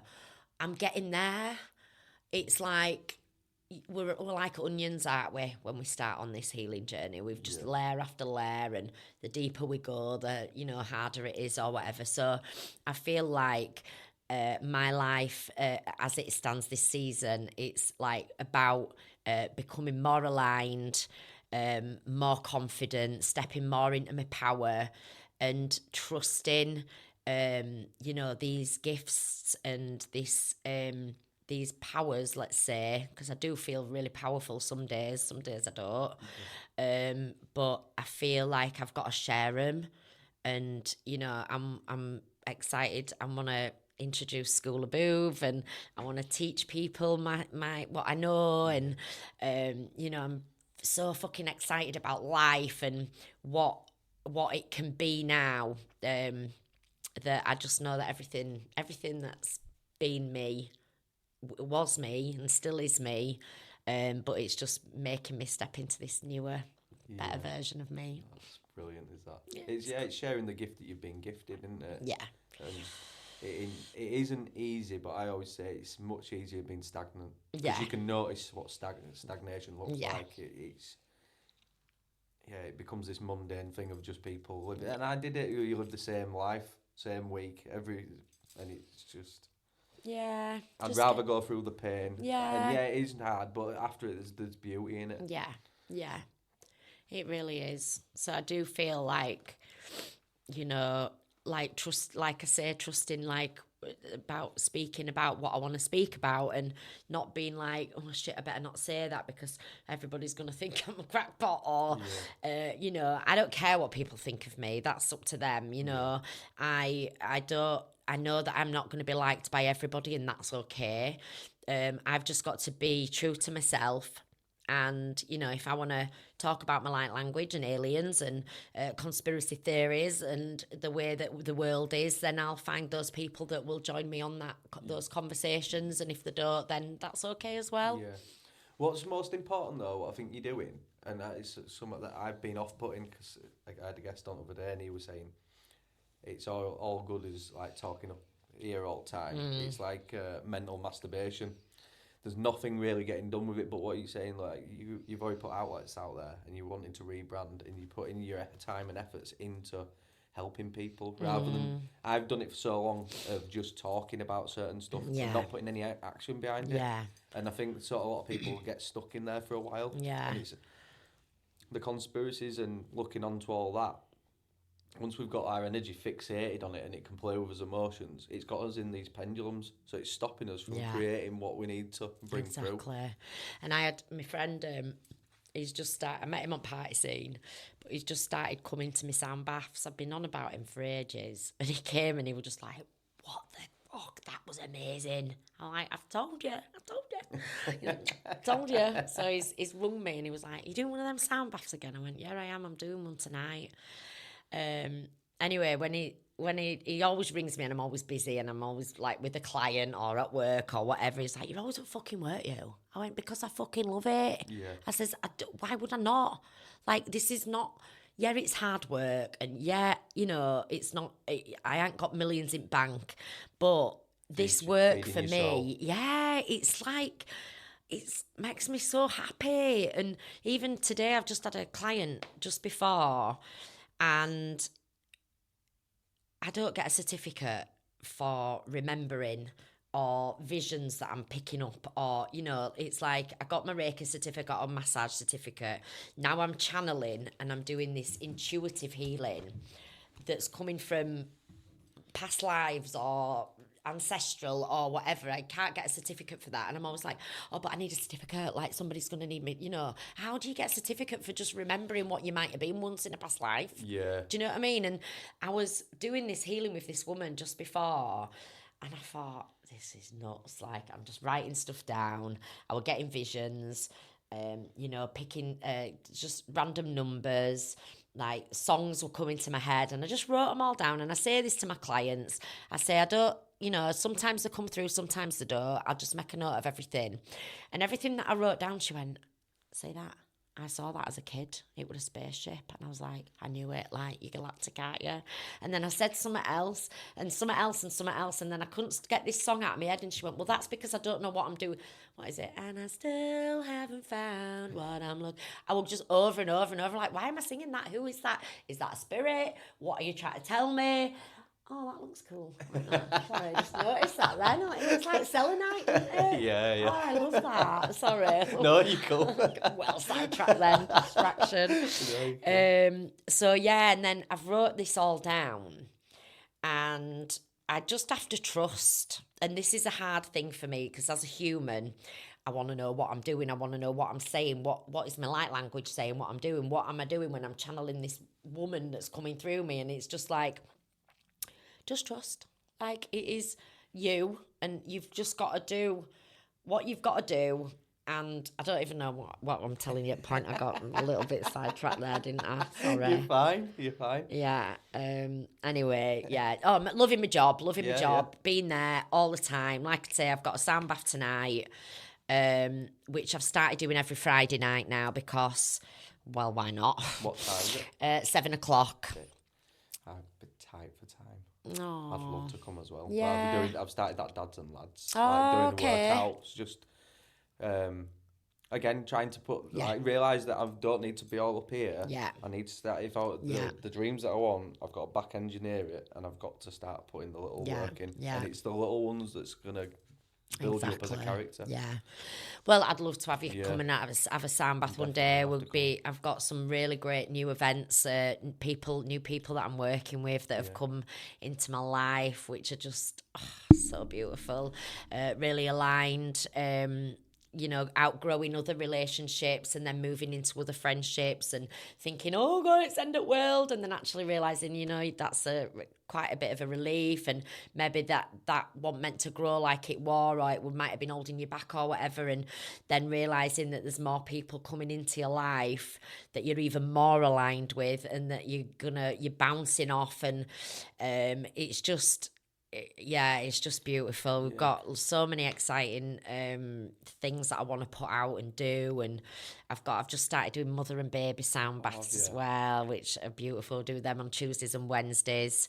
Just little intimate groups. They're like newborns. Then? Yeah. Oh, that's cool, pre-crawling. Yeah. So anything from 6 weeks up to whatever age. Before toddlers. I think I'm going to look at doing some other age groups as well. Yeah. So I did a free event at Horsforth Park with my friend Howard, who plays the guitar sometimes at my sound baths. It's insane. And it was for this festival called Greenfest in the Japanese Gardens in Horsforth Park. I've been in, it's gorgeous. Oh my God, it was stunning. We had about 50 people in, and off the back of that, I saw one of my clients and she just had a baby, and she was saying, would you ever do Out for Babies? I went, absolutely, oh my God, you've just given me an idea. So off the back of that, I've now started the mother and baby groups. That's what's beautiful, when I've started to I have all these ideas, and I think we all do. When we let go sometimes of what we have, it'll be channeled through people go, channeling, it's just someone talking to you. And it's because they've fed you that idea, and it's something to lead with. Yeah. But, yeah. So I'll be grateful for Emma for that. She brings her little girl Indy, and the babies love it. They love the buzz. It's not obviously as intense as an adult sound bath. And I just picked up loads of new toys and instruments from Bali, which I can't wait to bring in next week for the new groups that are coming in. So I just want to do whatever I can. I'm young.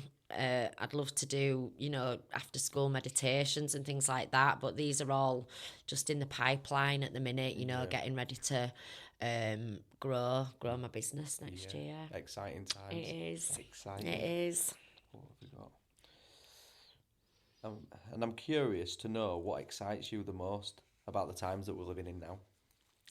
So what's exciting for me at the times at the moment are that I think a lot more people are being open to this kind of stuff, and that excites me, because sad as it sounds, I love this shit, and I could literally talk to somebody about it all day. So the fact that, and I know it's not everybody's going to get on this bandwagon, I get that, and that's okay as well, but it excites me because more people are becoming a little bit more open-minded. They might have been, affected by somebody who got vaccinated, for example, and realised, similar to me, I lost my mum. Maybe that's why I lost my mum, so I could get on this journey. And there's a lot more people that are going through losses from, misdiagnoses and misdiagnosis. Yeah, you did it right. You know what I mean? So, a lot of loss coming through, a lot of realisations, a lot more people are opening up. A lot more people don't want to drink anymore, which is great, But again, those that do, that's also fine as well. I really don't want to judge anybody for the decisions they make, but what excites me is because hopefully I'll get more busier and more people will open their mind to cacao ceremonies and sound baths, which means again I'll be doing more of what I love.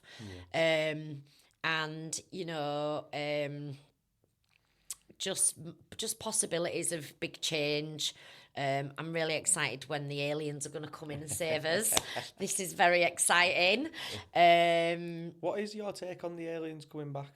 I don't think they've ever gone anywhere. Yeah. I don't know enough to be intellectual, have an intellectual conversation about it, but I can recommend a really good book that really helped me put things into perspective when I was fucking losing the plot in COVID. And it was a book by Barbara Marciniak called Bringers of the Dawn. Right. And she is a clairvoyant who channels Palladians. Yeah. And I'd never heard of Palladians. at this point. Yeah. But I remember going to see, do you know Farah Dean? Yes, Farah, yeah. She was close friends with Marisa anyway. She's another beautiful healer. And I was going to see her during lockdown. I worked at a military base in Harrogate. All right. And I was like, this is too much. Like, they were vaccinating, isolating kids. Like, it would just get me out of here. Horrific. Yeah, it was awful. And obviously, me being me, I was like, do you want a crystal with that?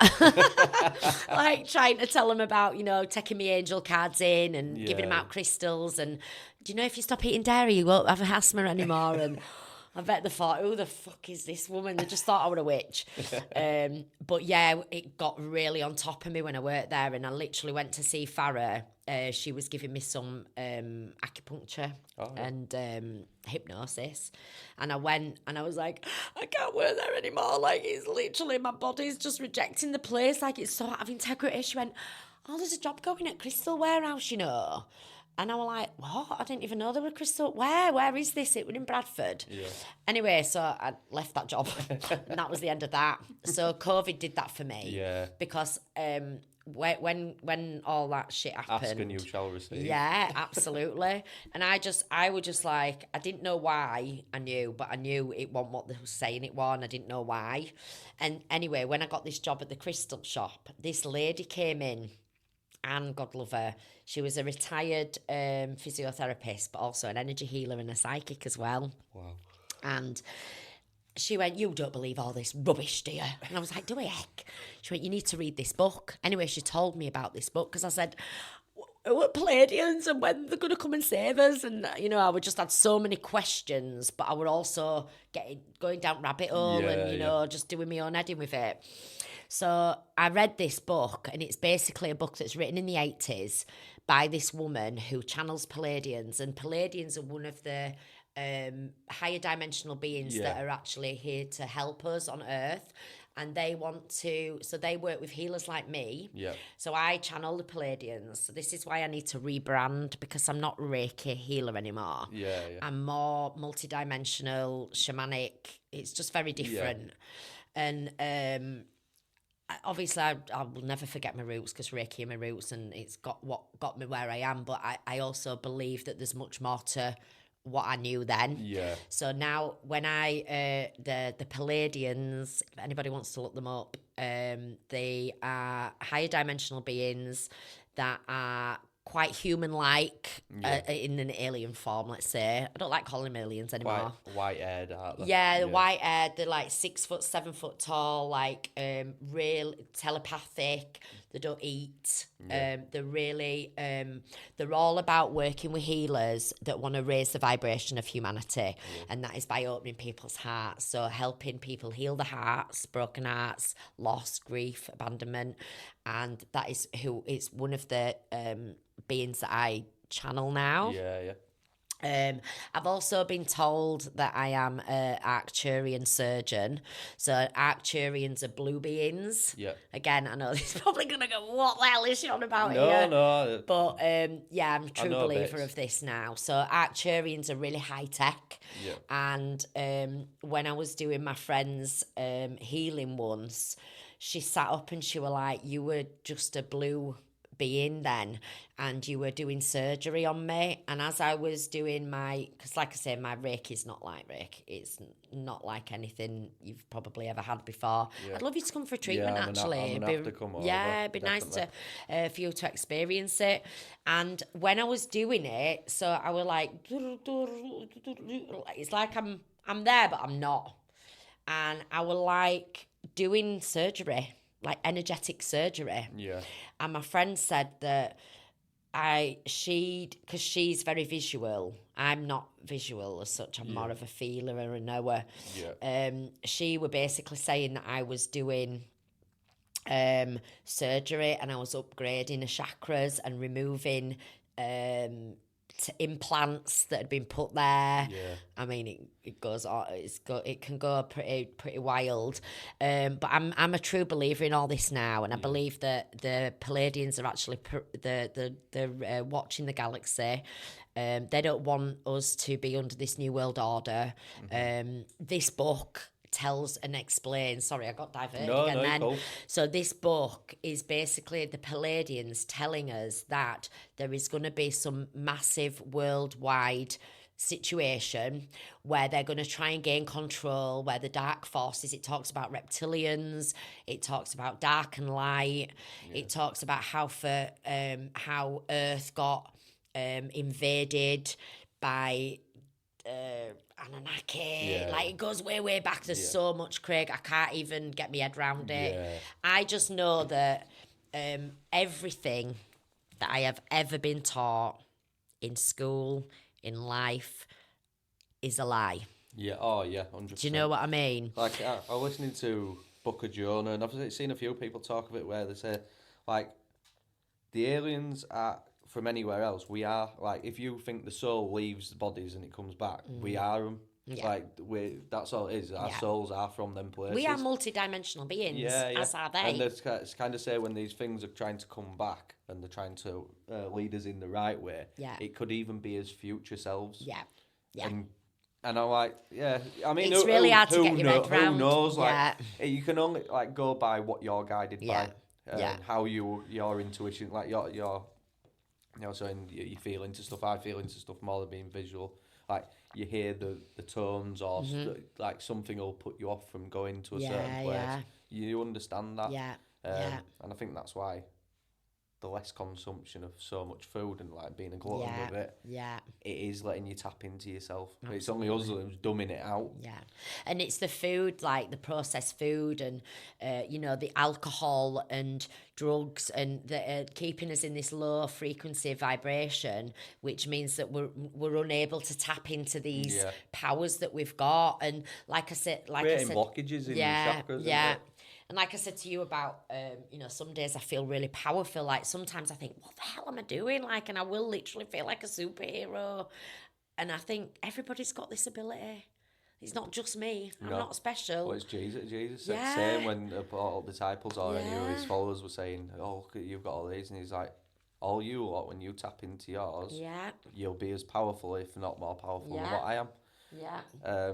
And that's why it's funny that I asked you that question off at back of you saying that you're teaching, you're doing the sound baths for women and children. Yeah. It's because it's coming to that place.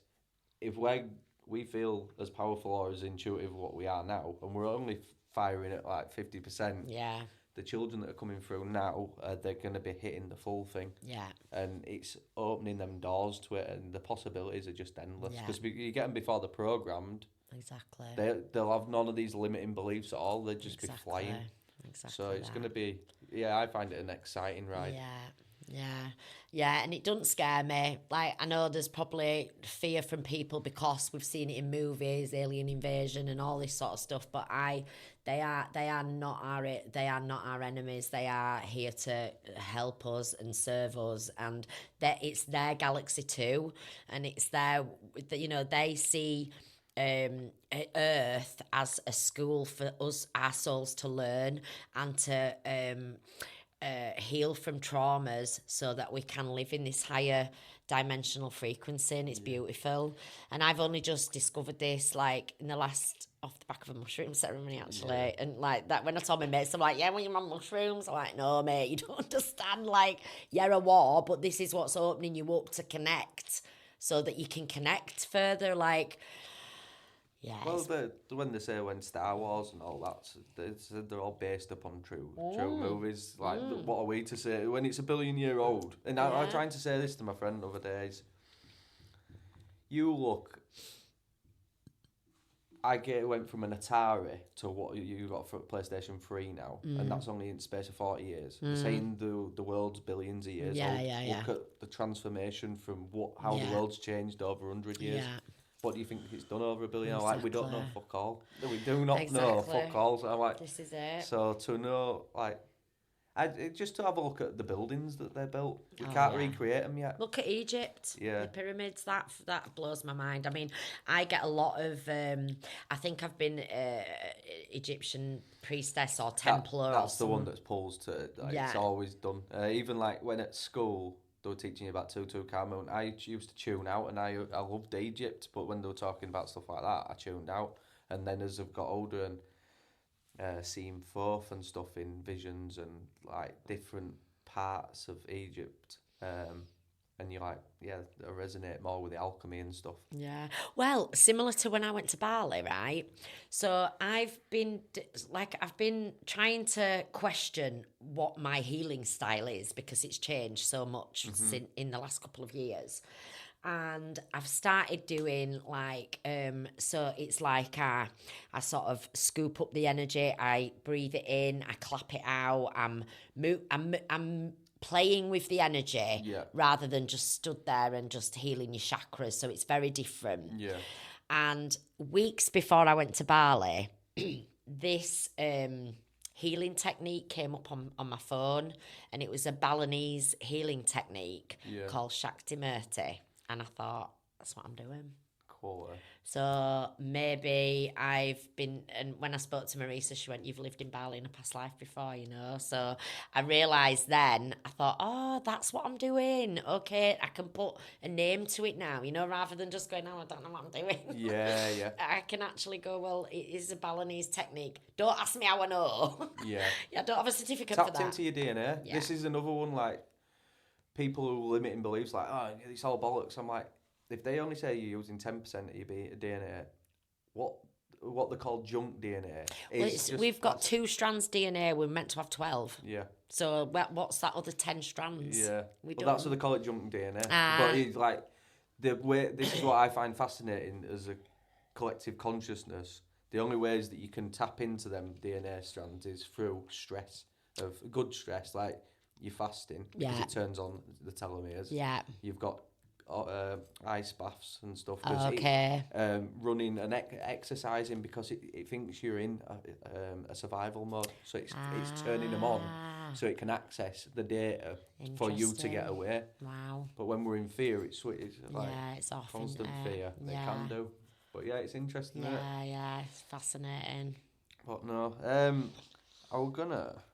What's the standout weirdest moment whilst walking this path? Oh, there's a few. There is a few. I've been knocked off my feet by a spirit before. That's happened before. I spoke about that on the last podcast I were on. The weirdest thing is probably when I'm in my healing sometimes, and I'm hang on, I'm gonna just refer back to my my prompt here because I thought that was a really good question as well. Yeah, so I've just accepted that I'm weird. And it's basically who I am now. Mm-hmm. Not to my mates and not to other people who are weird like me. We're all the same, but I've accepted. So many people come in and go, this is going to sound really weird. And I go in, like, trust me, it won't. I've seen it all. You know, from doing Kundalini activations, from doing healings, from channeling and seeing the same vision as somebody, my voice changing when I'm doing a hit, like, it's just weird. It's just weird, but whereas before I'd have been, well, no, I wouldn't have been like, that's weird. I'd just been like, oh, this is me. This is me, accept me as I am. Just loads of weird stuff, really. Even when we went to Wales, and the land where we were staying, it's like at the bottom of a mountain. And this mountain set on fire. I mean, what the fuck? Like, it were like, wait a minute, no. Like, how does a mountain set on fire? And it literally burned the whole night as we were, like, so the mountain was there. We were here. And I were like, are we going to have to pack up and go? Like, because there were forest, like, trees. That was the most I mean, it could have been a coincidence, but then I'm thinking, I don't believe in coincidences. I don't. When we went down to Glastonbury to do that vision quest, and it was really hard going down, just because it put a strain on stuff. But when we'd gone down and they lit the fire, and you were looking over at Tor, and 2 rainbows went over, and I was just shooting pain, a nice sensation just went shooting up my spine. I'm like, yeah, I'm where I'm supposed to be. Although it's hard, like, this is where I'm supposed to be. Yeah. And I think just and it's for you to know as well. Yeah. Like, if they don't want to believe it, they didn't feel it, they didn't experience it. Yeah. Like, they're your signs for you. Yeah. And don't get frustrated that people don't believe you, because it's... No. You're just giving your energy up to something. Exactly. And it's like, even now, you know, like, I feel I've walked into my bedroom and every single song that reminds me of my mum has come on my playlist, and it were the day before a birthday, and I was just like, you want to dance, don't you? So I just put the tunes on, I turned it up, I've got a picture of my mum on my mirror, and I had a little party for one with my mum, and I fucking knew she wanted, you know, it would Build Me Up, Buttercup, Gloria Gaynor, like, literally every song that reminds me of my mum was on. And similar to, I lost a dear friend, James, this year. Really shit. And same happened with him, and I'd just gone into bed, and the songs that, you know, it were like Verve, Bittersweet Symphony, Lucky Man, Oasis, like, I was like, you fucking here, aren't you, James? Like, it was just... like a little tribute. Yeah, just beautiful. And I feel really privileged and lucky, even though, obviously, you know, they're dead and they're not here. I am so lucky that I get to feel them, and I get to, you know, feel their energy and feel the presence when they're around, because not a lot of people do. No. So I feel like that, even though it's weird, it's not, it's... It means something to you. Yeah. And then you're letting it relive on our memories, which is... that's a beautiful thing, isn't it? And what we're going to do is... I haven't done... Oh, that's... No, I'm not. What does self-love look like to you? Okay. Again, I love this question as well, because I'm trying to love myself as I am, and accept myself as I am. And self-love to me is saying no to people. It's about boundaries when it's really difficult with certain friends or family members. Knowing that you would normally bend over backwards for a person because you think that that's love. But self-love is maybe saying no to that person because actually you're exhausted, or you're not really feeling it today. Self-love is about having that bath when you want that bath, you know, and just being really, really kind to yourself. Yeah. Which I'm working on fiercely at the moment. It's like I say, I am a healer in my job, in my life. I always want to help people. It also comes as a trauma response from people pleasing and not wanting to let people down. But in the meantime, you kind of let yourself down, don't you? So for me, self-love is giving yourself that love, whether that's saying no to a person, whether it's, you know, not answering your phone when you don't really feel like it. It's been that hermit. I remember when I was coming back from Bali, I thought all I want to do is just go into hermit mode and love me. Because I've done a lot of healing and really enjoyed myself and been out there with loads of energies. I know now as well, like, you know, you're not going to get love from anywhere else if you don't love yourself. Yeah. And it's massive, that. And I've heard it over years, and I thought, what does that even mean? I love you, I love you, I love you. You know, you put your love into so many friends or partners or whatever it might be, and you just kind of neglect yourself. Yeah. It's like when they say filling your own cup. Like, Absolutely. if you're not filling it, you end up depleted. Yeah. And you're not turning up to give the best version of you to anyone else anywhere. It's like, what's point? So yeah, I am massively working on that at the minute, and I feel like it's only just coming in for me, is that because I have forever felt like if somebody's going to love you, then you've got to do this, or you've got to do that, or you've got, you know. Whereas no, actually, you know what? You just got to take time for yourself. 100%. And that's basically what I feel like. Fully agree on that. Yeah. So I'm going to do before I do a quick fire round. Yeah. And it might be a bit touchy. Okay. But when you were speaking at the start about losing your mother and the doctor, and we were talking about love and forgiveness, then you were talking about love and forgiveness. Could you ever forgive that doctor? I have done. You have done? Yeah. Yeah. I didn't for a lot of years. Yeah. But because in my mind, it was his fault. Yeah. Like, and it wasn't. But it was maybe his fault for not referring her, and I could have maybe had a few more years with her. Yeah. And as I've grown older, you know, as time's gone on, I realised, like, if my mum hadn't died, I might have still been stuck in them shitty ways. And it's a bit of a bitter pill to swallow, because I think maybe my mum had to die for me to become a better person. But I also know now what I know, and our souls choose these lives that we live. So she's chosen to die young.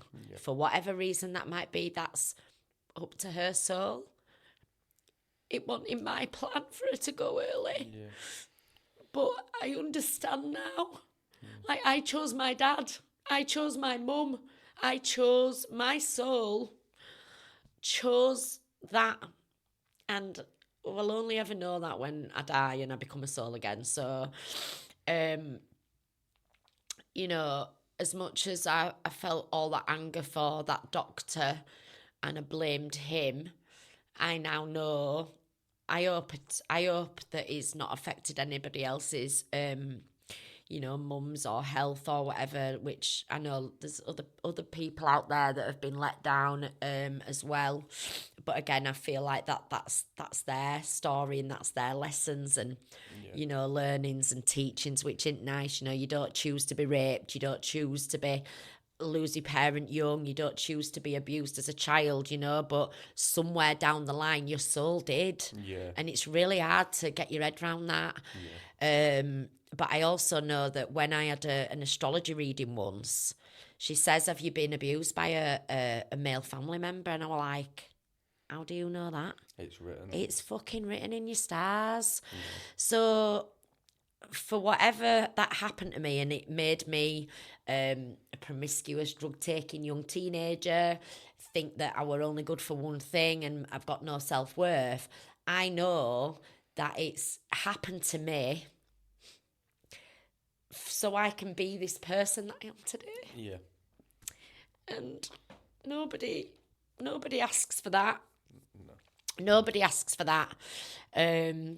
But where I'm at now, I do believe that, you know, it all happens for a reason. And we're just not to understand how the mechanism works, are we? But then I think more of it unravels itself. Yeah. Once you've got these characteristics and you've got these attributes of being able to help others, once it starts unraveling, when someone will come up and maybe a younger version of you and you can help them on the way, you're like, that happened for that because I'm now in a position to help. Yeah. But when you're in the thick of it, it's like, why the fuck Why me? Why me? Why am I being punished? Yeah. It's even when I've had, you know, friendships that fall apart or relationships that fall apart or, you know, toxic events that happen to you, you know, you're like, why me? Why me? I get it now. Yeah. I get it. You had to treat me like that so I can, you know, get over it and help other people, and I get it. Yeah. I get it. And overcome it, really. Yeah. I want to do, a quick fire round, really. So just quick answers. Okay. So, favourite crystal?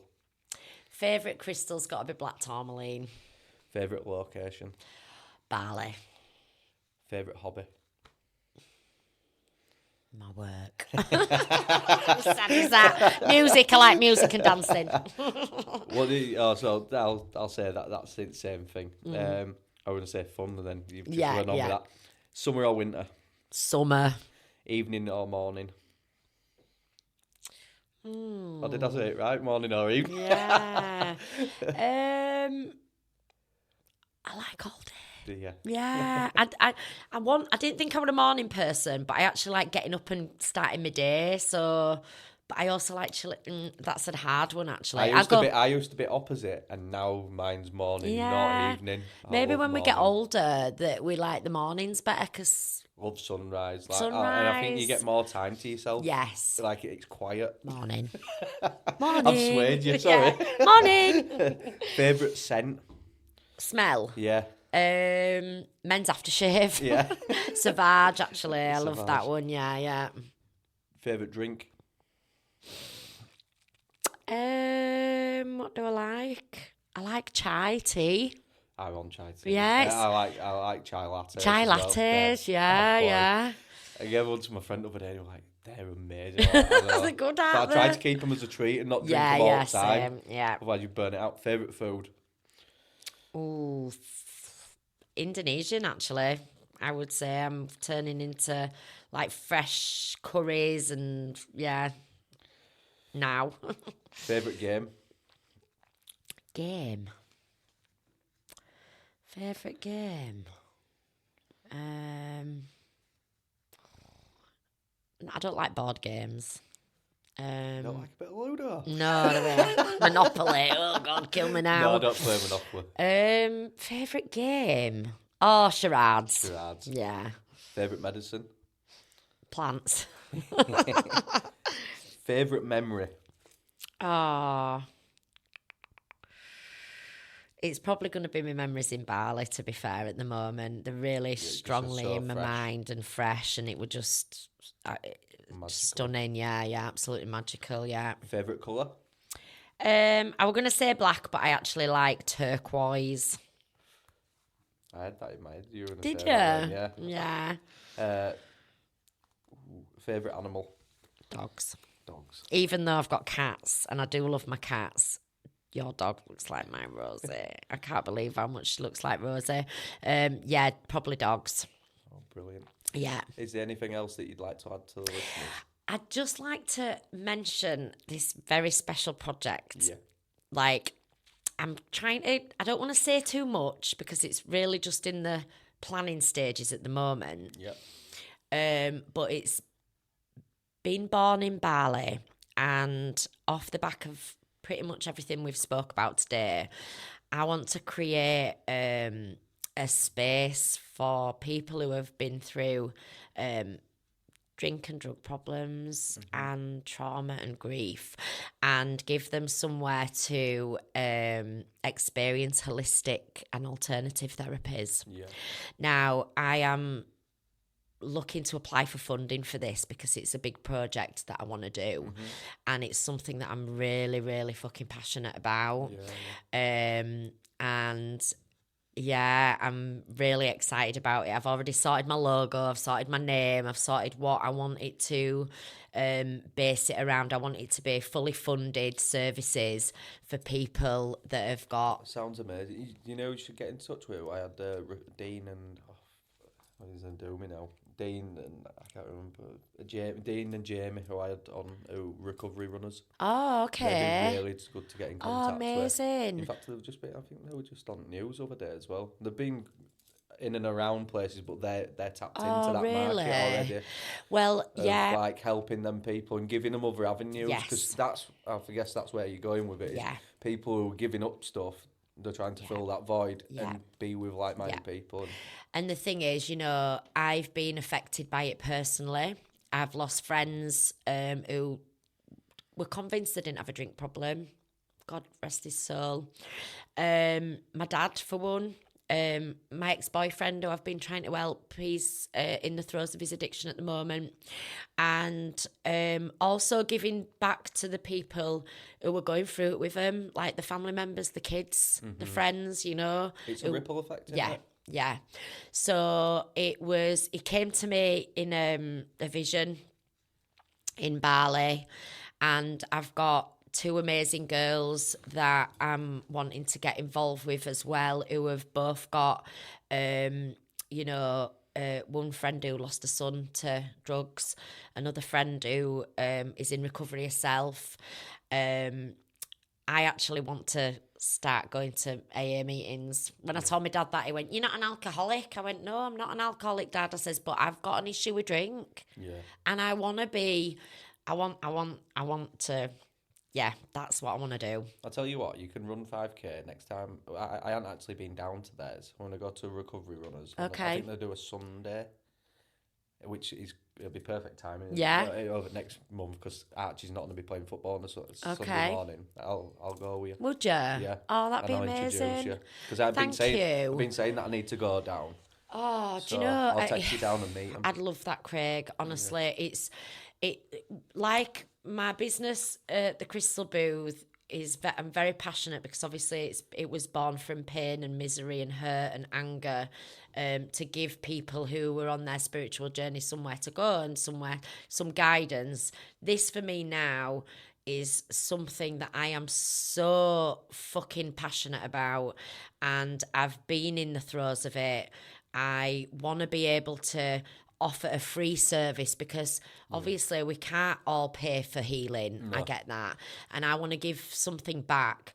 And if that means, opening my space up to hold free sessions, I'm going to do a lot more training because I want to do more trauma-informed training. I want to get some, proper people involved that want to help and be part of it as well, because I think in every one of us in some way or another have been affected by trauma, grief, loss or addiction. Yeah. Oh, 100%. So I'm just... No, that's amazing news. And it's, I'm really excited about it. And like I say, I'm also very excited to go get my camper van, take my healings and offerings to people who can't quite make it to Halo. Like, it's big things for me next year, and I'm just really want to concentrate on this project and make it happen. Yeah. So I would be grateful of any assistance for that, and any advice, and if anybody wants to get involved, or like I say, it's in the very early stages at the moment, but I'm really super excited about it. No, so thank you very much for coming on, Angela. Thank you so much for having me. Thank you.